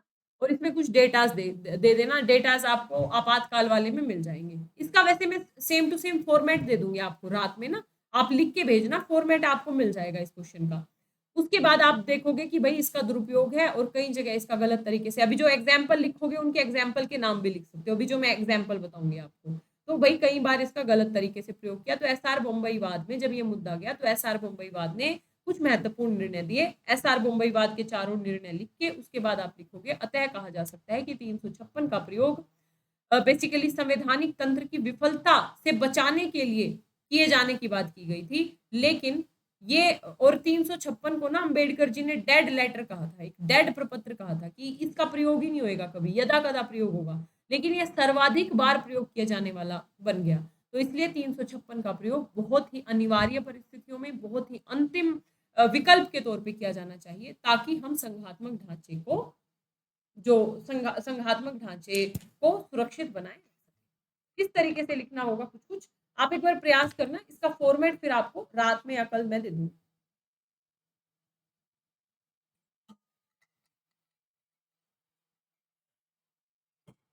समझ में आया? एक बार मैं उस पे आती हूँ, ठीक है मैम। स्क्रीनशॉट नहीं हो रहा क्वेश्चन का, स्क्रीनशॉट नहीं हो रहा, स्क्रीनशॉट नहीं हो रहा। फोटो खींच लो ना कोई दूसरा, भाई किसी के पास दो दो दो फोन हो, अमीर आदमी बैठा है कोई हमारी क्लास में, जो अमीर आदमी बैठा है दूसरे फोन से फोटो खींच लो और जो है भेज देना, ठीक है। आगे बढ़े, भेज देगा यार, कोई ना कोई भेज देगा। बहुत पैसे वाले लोग हैं अपनी क्लास में, पैसा बहुत है? अब कहाँ आए, अब आएंगे हम विवादों पे। भाई क्या क्या वाद है, कुछ एक आध एग्जाम्पल देख लेंगे ना तो चीजें बिल्कुल क्लियर हो जाएंगी। जैसे देखो ये बूटा सिंह वाद आया, इस बूटा सिंह वाद में हुआ क्या था, पहले इसको पढ़ लो फिर मैं बताती हूँ। ये बिहार का वाद है, बड़ा फेमस वाद है। जब भी राज्यपाल की बात होती है ना तो इस बूटा सिंह वाद को जरूर ध्यान में रखना। सर्वोच्च न्यायालय ने निर्णय दिया कि यदि दलों या विधायकों के समर्थन से किसी राजनीतिक दल ने सरकार बनाने का दावा किया, मान लो ये दो दल है, ठीक है, इसका भी बहुमत नहीं है, इसका भी बहुमत नहीं है। अब ये जो दल है ये कह रहा है कि भाई मैंने क्या किया, मैं तो था ही, मैंने और छोटे मोटे दलों को मिला के मैं बहुमत साबित कर दूंगा। ये दल दावा कर रहा है कि मैं बहुमत साबित कर दूंगा। तो राज्यपाल को क्या कहना चाहिए, हाँ भाई साबित करो। लेकिन हुआ क्या, यदि अन्य दलों या विधायकों के समर्थन से किसी राजनीतिक दल ने सरकार बनाने का दावा किया है और राज्यपाल के समक्ष संबंधित दल ने बहुमत होने का प्रमाण प्रस्तुत कर दिया, इस दल ने कह भी दिया कि हाँ भाई बहुमत हमने पारित कर दिया, मतलब बिल्कुल बहुमत पारित कर भी दिया, तो राज्यपाल ये नहीं कह सकता अपने व्यक्तिगत आकलन के कारण इस आधार पे इस दावे की उपेक्षा नहीं कर सकता कि भ्रष्ट साधनों के माध्यम से। अब इस बूटा सिंह ने क्या कहा, बूटा सिंह बड़े भक्त थे, बूटा सिंह ने क्या कहा कि देखो भाई ऐसा है, इस दल को ये कहा, यार चकोर मुंह किसका होता है, थोड़ा इतना तो दया कर ही लेते हैं। ये मैं किसी का चेहरा नहीं बना रही, ये मत सोचना मैं हमने बूटा सिंह बना दिया। मतलब मैं एक बात बता रही हूँ, ये जो राज्यपाल महोदय थे इन्होंने इस दल को ये कहा कि देखो भाई ऐसा है, ये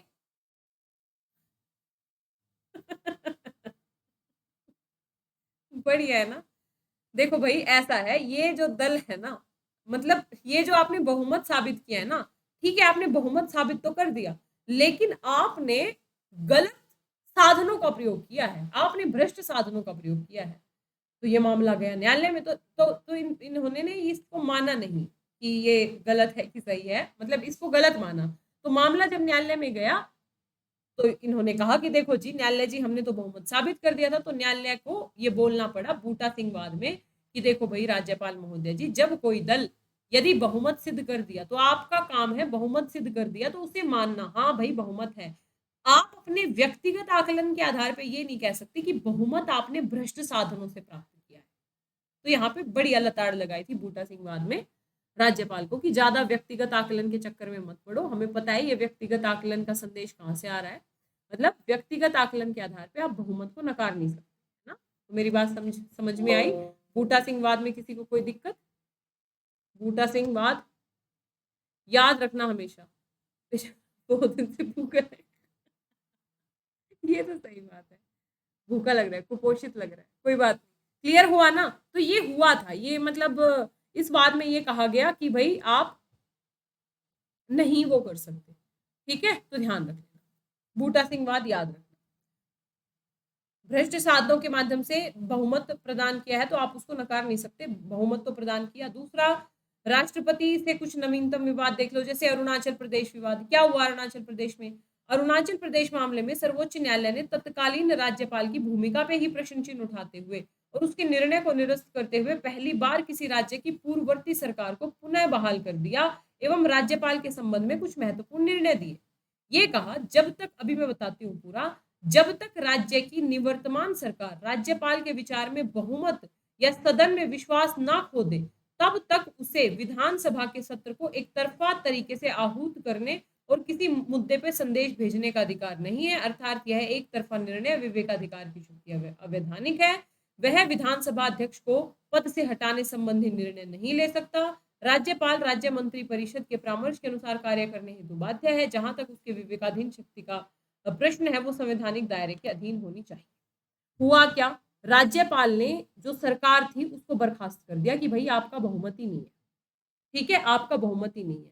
निवर्तमान सरकार राज्यपाल के विचार में, मतलब राज्यपाल का विचार था कि आपके पास बहुमत नहीं है और सदन बहुमत या सदन का विश्वास न खो दे तब तक उसे विधान और राज्यपाल ने एक तरफा विधान सभा को क्या किया, आहूत करके और निर्णय दे दिया, अपने विवेकाधिकार शक्ति का प्रयोग कर दिया, विधानसभा के अध्यक्ष वगैरह को भी हटा दिया इन्होंने। ठीक है, ये बेसिकली बिल्कुल मतलब इसे क्या कह सकते हैं, बिल्कुल ये असंवैधानिक था। तो अरुणाचल, बस इतना आपको याद रखना है करंट से रिलेट कि भाई अरुणाचल प्रदेश, जैसे बूटा सिंह वाद याद रखना है, अरुणाचल प्रदेश वाद में भी सर्वोच्च न्यायालय ने राज्यपाल की भूमिका पे प्रश्न चिन्ह उठाते हुए ये कहा कि आपने जो ये निर्णय दिया है ये गलत है और इस निर्णय को निरस्त कर दिया। और जिस सरकार को बर्खास्त किया था ना राज्यपाल ने, विघटन कर दिया था, उस सरकार को दोबारा पुनः बहाल कर दिया। ये बहुत बड़ा डिसीजन था और ये राज्यपाल की भूमिका के ऊपर बहुत बड़ा क्वेश्चन मार्क था कि राज्यपाल काम कैसे कर रहे हैं।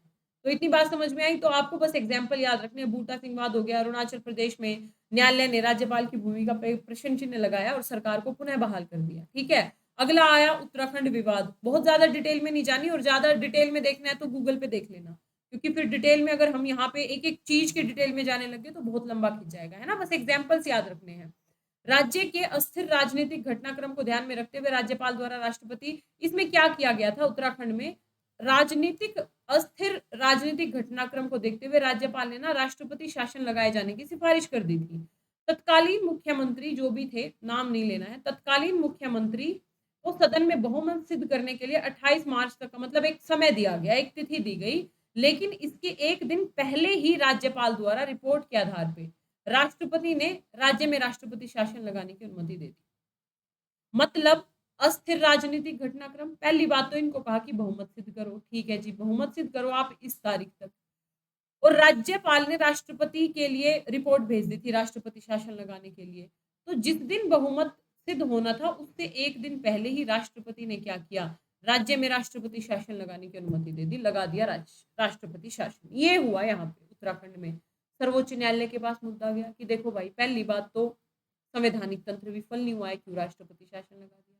दूसरी बात, हमारा बहुमत है, क्यों हमको इस तरीके से आपने एक तरीके से राष्ट्रपति शासन लगा दिया। सर्वोच्च न्यायालय ने निर्णय दिया कि राज्यपाल उत्तरदायी शासन की शक्तियों का ग्रहण नहीं कर सकता एवं वह मुख्यमंत्री और मंत्रिपरिषद के परामर्श के विरुद्ध कार्य नहीं कर सकता।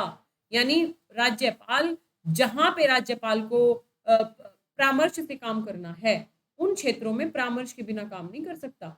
यदि राज्यपाल को प्रतीत होता है कि राज्य सरकार बहुमत खो चुकी है तो उसे सदन में बहुमत का परीक्षण करने का प्रस्ताव प्रस्तुत, अपना ऐसे ही थोड़ी ना सपने में हवा हवाई, अरे सरकार नहीं है, बहुमत खो दिया है, भाई परीक्षण करने का मौका दोगे ना सरकार को। यानी सदन में बहुमत का परीक्षण करने का प्रस्तुत जो प्रस्ताव है वो प्रस्तुत करना चाहिए। इसके पश्चात ही राष्ट्रपति को रिपोर्ट भेजी जानी चाहिए। यदि वो प्रस्ताव पारित ना कर पाए तो ही आप राष्ट्रपति को रिपोर्ट भेजोगे ना। आपने पहले ही तैयारी कर रखी है, आपने पहले रिपोर्ट भेज दी। इस बात से सहमत होने के बावजूद कि लोकतंत्र में सदन में बहुमत सिद्ध करना सर्वाधिक औचित्यपूर्ण माध्यम है, राज्यपाल सहित कोई भी अन्य अधिकारी सदन के अध्यक्ष को यह निर्देश नहीं दे सकता कि सदन की प्रक्रिया का संचालन कैसे किया जाएगा। सर्वोच्च न्यायालय ने जो सरकार थी, सरकार को सदन में बहुमत परीक्षण का अवसर प्रदान किया। मान लो फिर सर्वोच्च न्यायालय ने कहा कि भाई ठीक है, राज्यपाल ने तो नहीं दिया आपको बहुमत परीक्षण का अवसर, हम देते हैं, जिसमें ये सरकार सफल रही और राष्ट्रपति शासन को हटाना पड़ा। उत्तराखंड मामले में सर्वोच्च न्यायालय का निर्णय एसआर बम्बई 1994 में दिए गए समान ही था, जिसमें सदन में बहुमत सिद्ध करने की अनुशंसा की गई। मेरी बात समझे, सदन में बहुमत करने का मतलब, मान लो यदि राज्यपाल की नजर में किसी दल के पास मान लो बहुमत नहीं है, मान लो, तो राज्यपाल अपने विवेक से फैसला नहीं लेगा कि बहुमत नहीं है तो जाओ यहां से, जा बेवफा जा। ठीक है, राज्यपाल क्या कहेगा, राज्यपाल सदन में लाएगा कि भाई ऐसा करो, सदन में बहुमत सिद्ध करो। यदि सदन में बहुमत सिद्ध कर दिया तो बात ही खत्म हो जाती है। और यहाँ उत्तराखंड विवाद में क्या हुआ, राज्यपाल ने मौका ही नहीं दिया ना सरकार को बहुमत सिद्ध करने का। और जब मामला सुप्रीम कोर्ट में गया, सुप्रीम कोर्ट ने बहुमत सिद्ध करने का मौका दिया तो सरकार ने बहुमत सिद्ध कर दिया। तो राज्यपाल की भूमिका के ऊपर कभी क्वेश्चन आए तो आपको बूटा सिंह वाद, अरुणाचल प्रदेश वाद, उत्तराखंड विवाद, उसके बाद सुप्रीम कोर्ट के निर्णय कि राज्यपाल अपने विवेक से फैसला नहीं ले सकता, राज्यपाल को मंत्रिपरिषद की सलाह और सहायता से काम करना चाहिए। और तीसरा, राज्यपाल यदि बहुमत सिद्ध करवाना है तो सदन में करवाए, अपने विवेक से फैसला ना ले। ठीक है, तो मुझे यहाँ तक बता दो भाई, यहाँ तक किसी भी बच्चे को कोई दिक्कत? ये फिर प्रासंगिकता प्रासंगिकता मुझे ऐसा लगता है कल की क्लास में पढ़ेंगे तो ज़्यादा सही रहेगा। यहाँ तक बता दो, कोई दिक्कत है तो?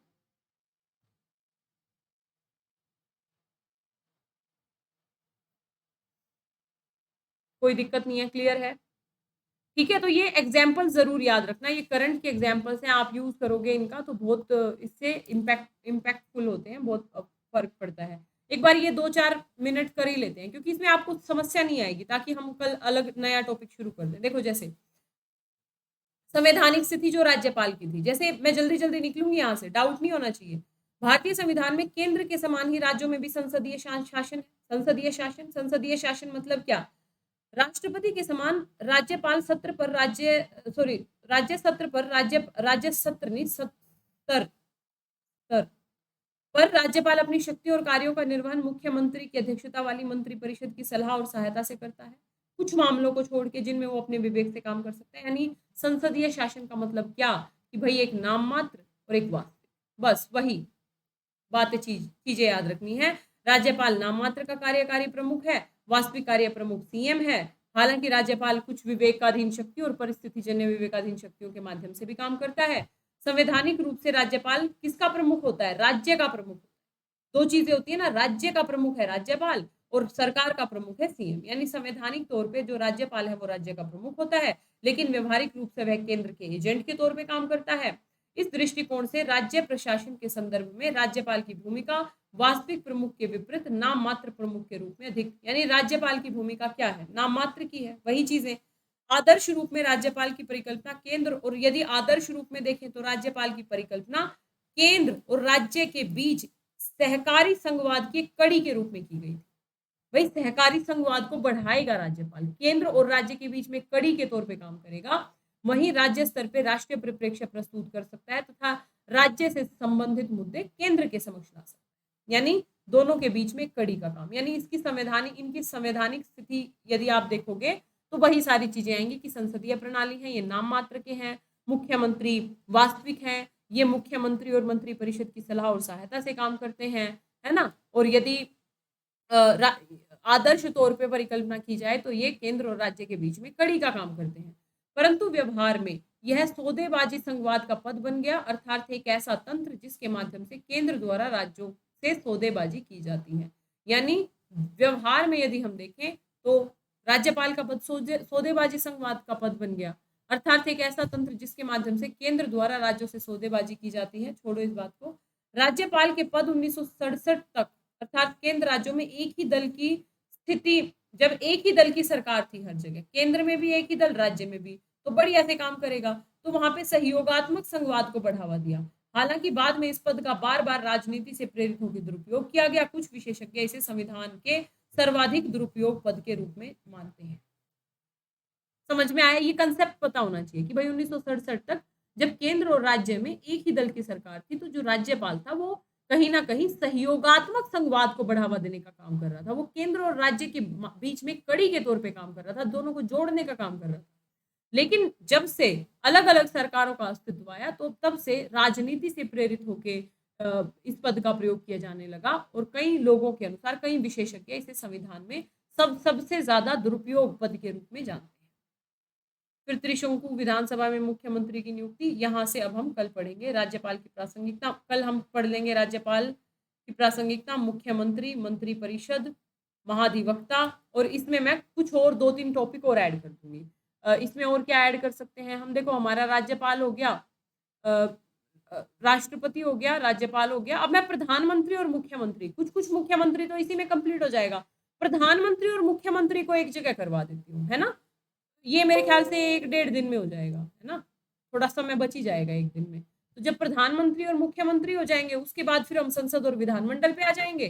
फिर न्यायपालिका 2-3 दिन लगेंगे, न्यायपालिका में सुप्रीम कोर्ट और हाई कोर्ट एक साथ करवा दूंगी, और फिर हमारा ग्राम पंचायतें हो जाएंगी, फिर आयोगों की क्लासेस होंगी। मतलब आप ये मान लो कि हमारा जो टारगेट था ना 55 दिन का, उससे पहले ही हम पॉलिटी को निपटा देंगे, ठीक है। और करंट तो फिर मैं एक साथ 6-7 क्लास ले दूंगी, जितना भी एक साल का करंट होगा ना पॉलिटी में। जैसे कुछ करंट राज्यपाल से रिलेटेड होगा तो जब मैं करवाऊंगी तो उसे राज्यपाल में ऐड कर देना। कुछ करंट मान लो फॉर एग्जाम्पल जैसे राष्ट्रपति का चुनाव हुआ है, तो राष्ट्रपति से रिलेटेड यदि कोई करंट होगा तो उसे राष्ट्रपति में ऐड कर लेना, या अलग अलग हमने जो पढ़ा है। ठीक है, तो समझ में आई क्लास अच्छे से?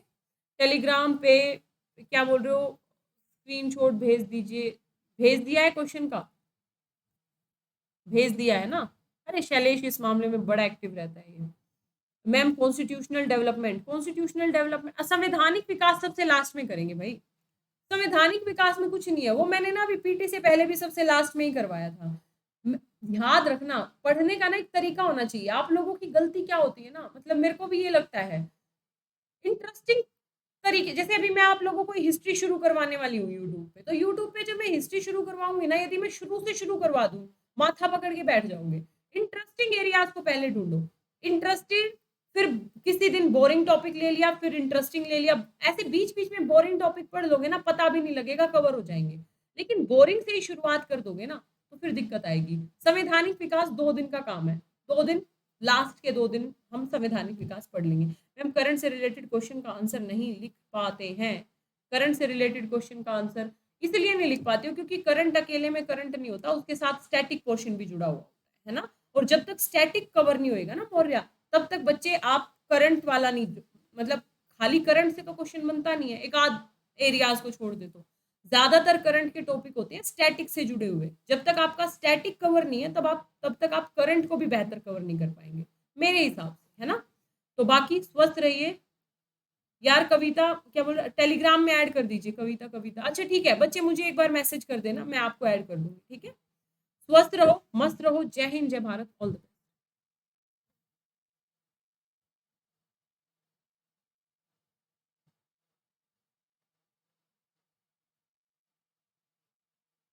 ये क्लास खत्म क्यों नहीं हो रही भाई?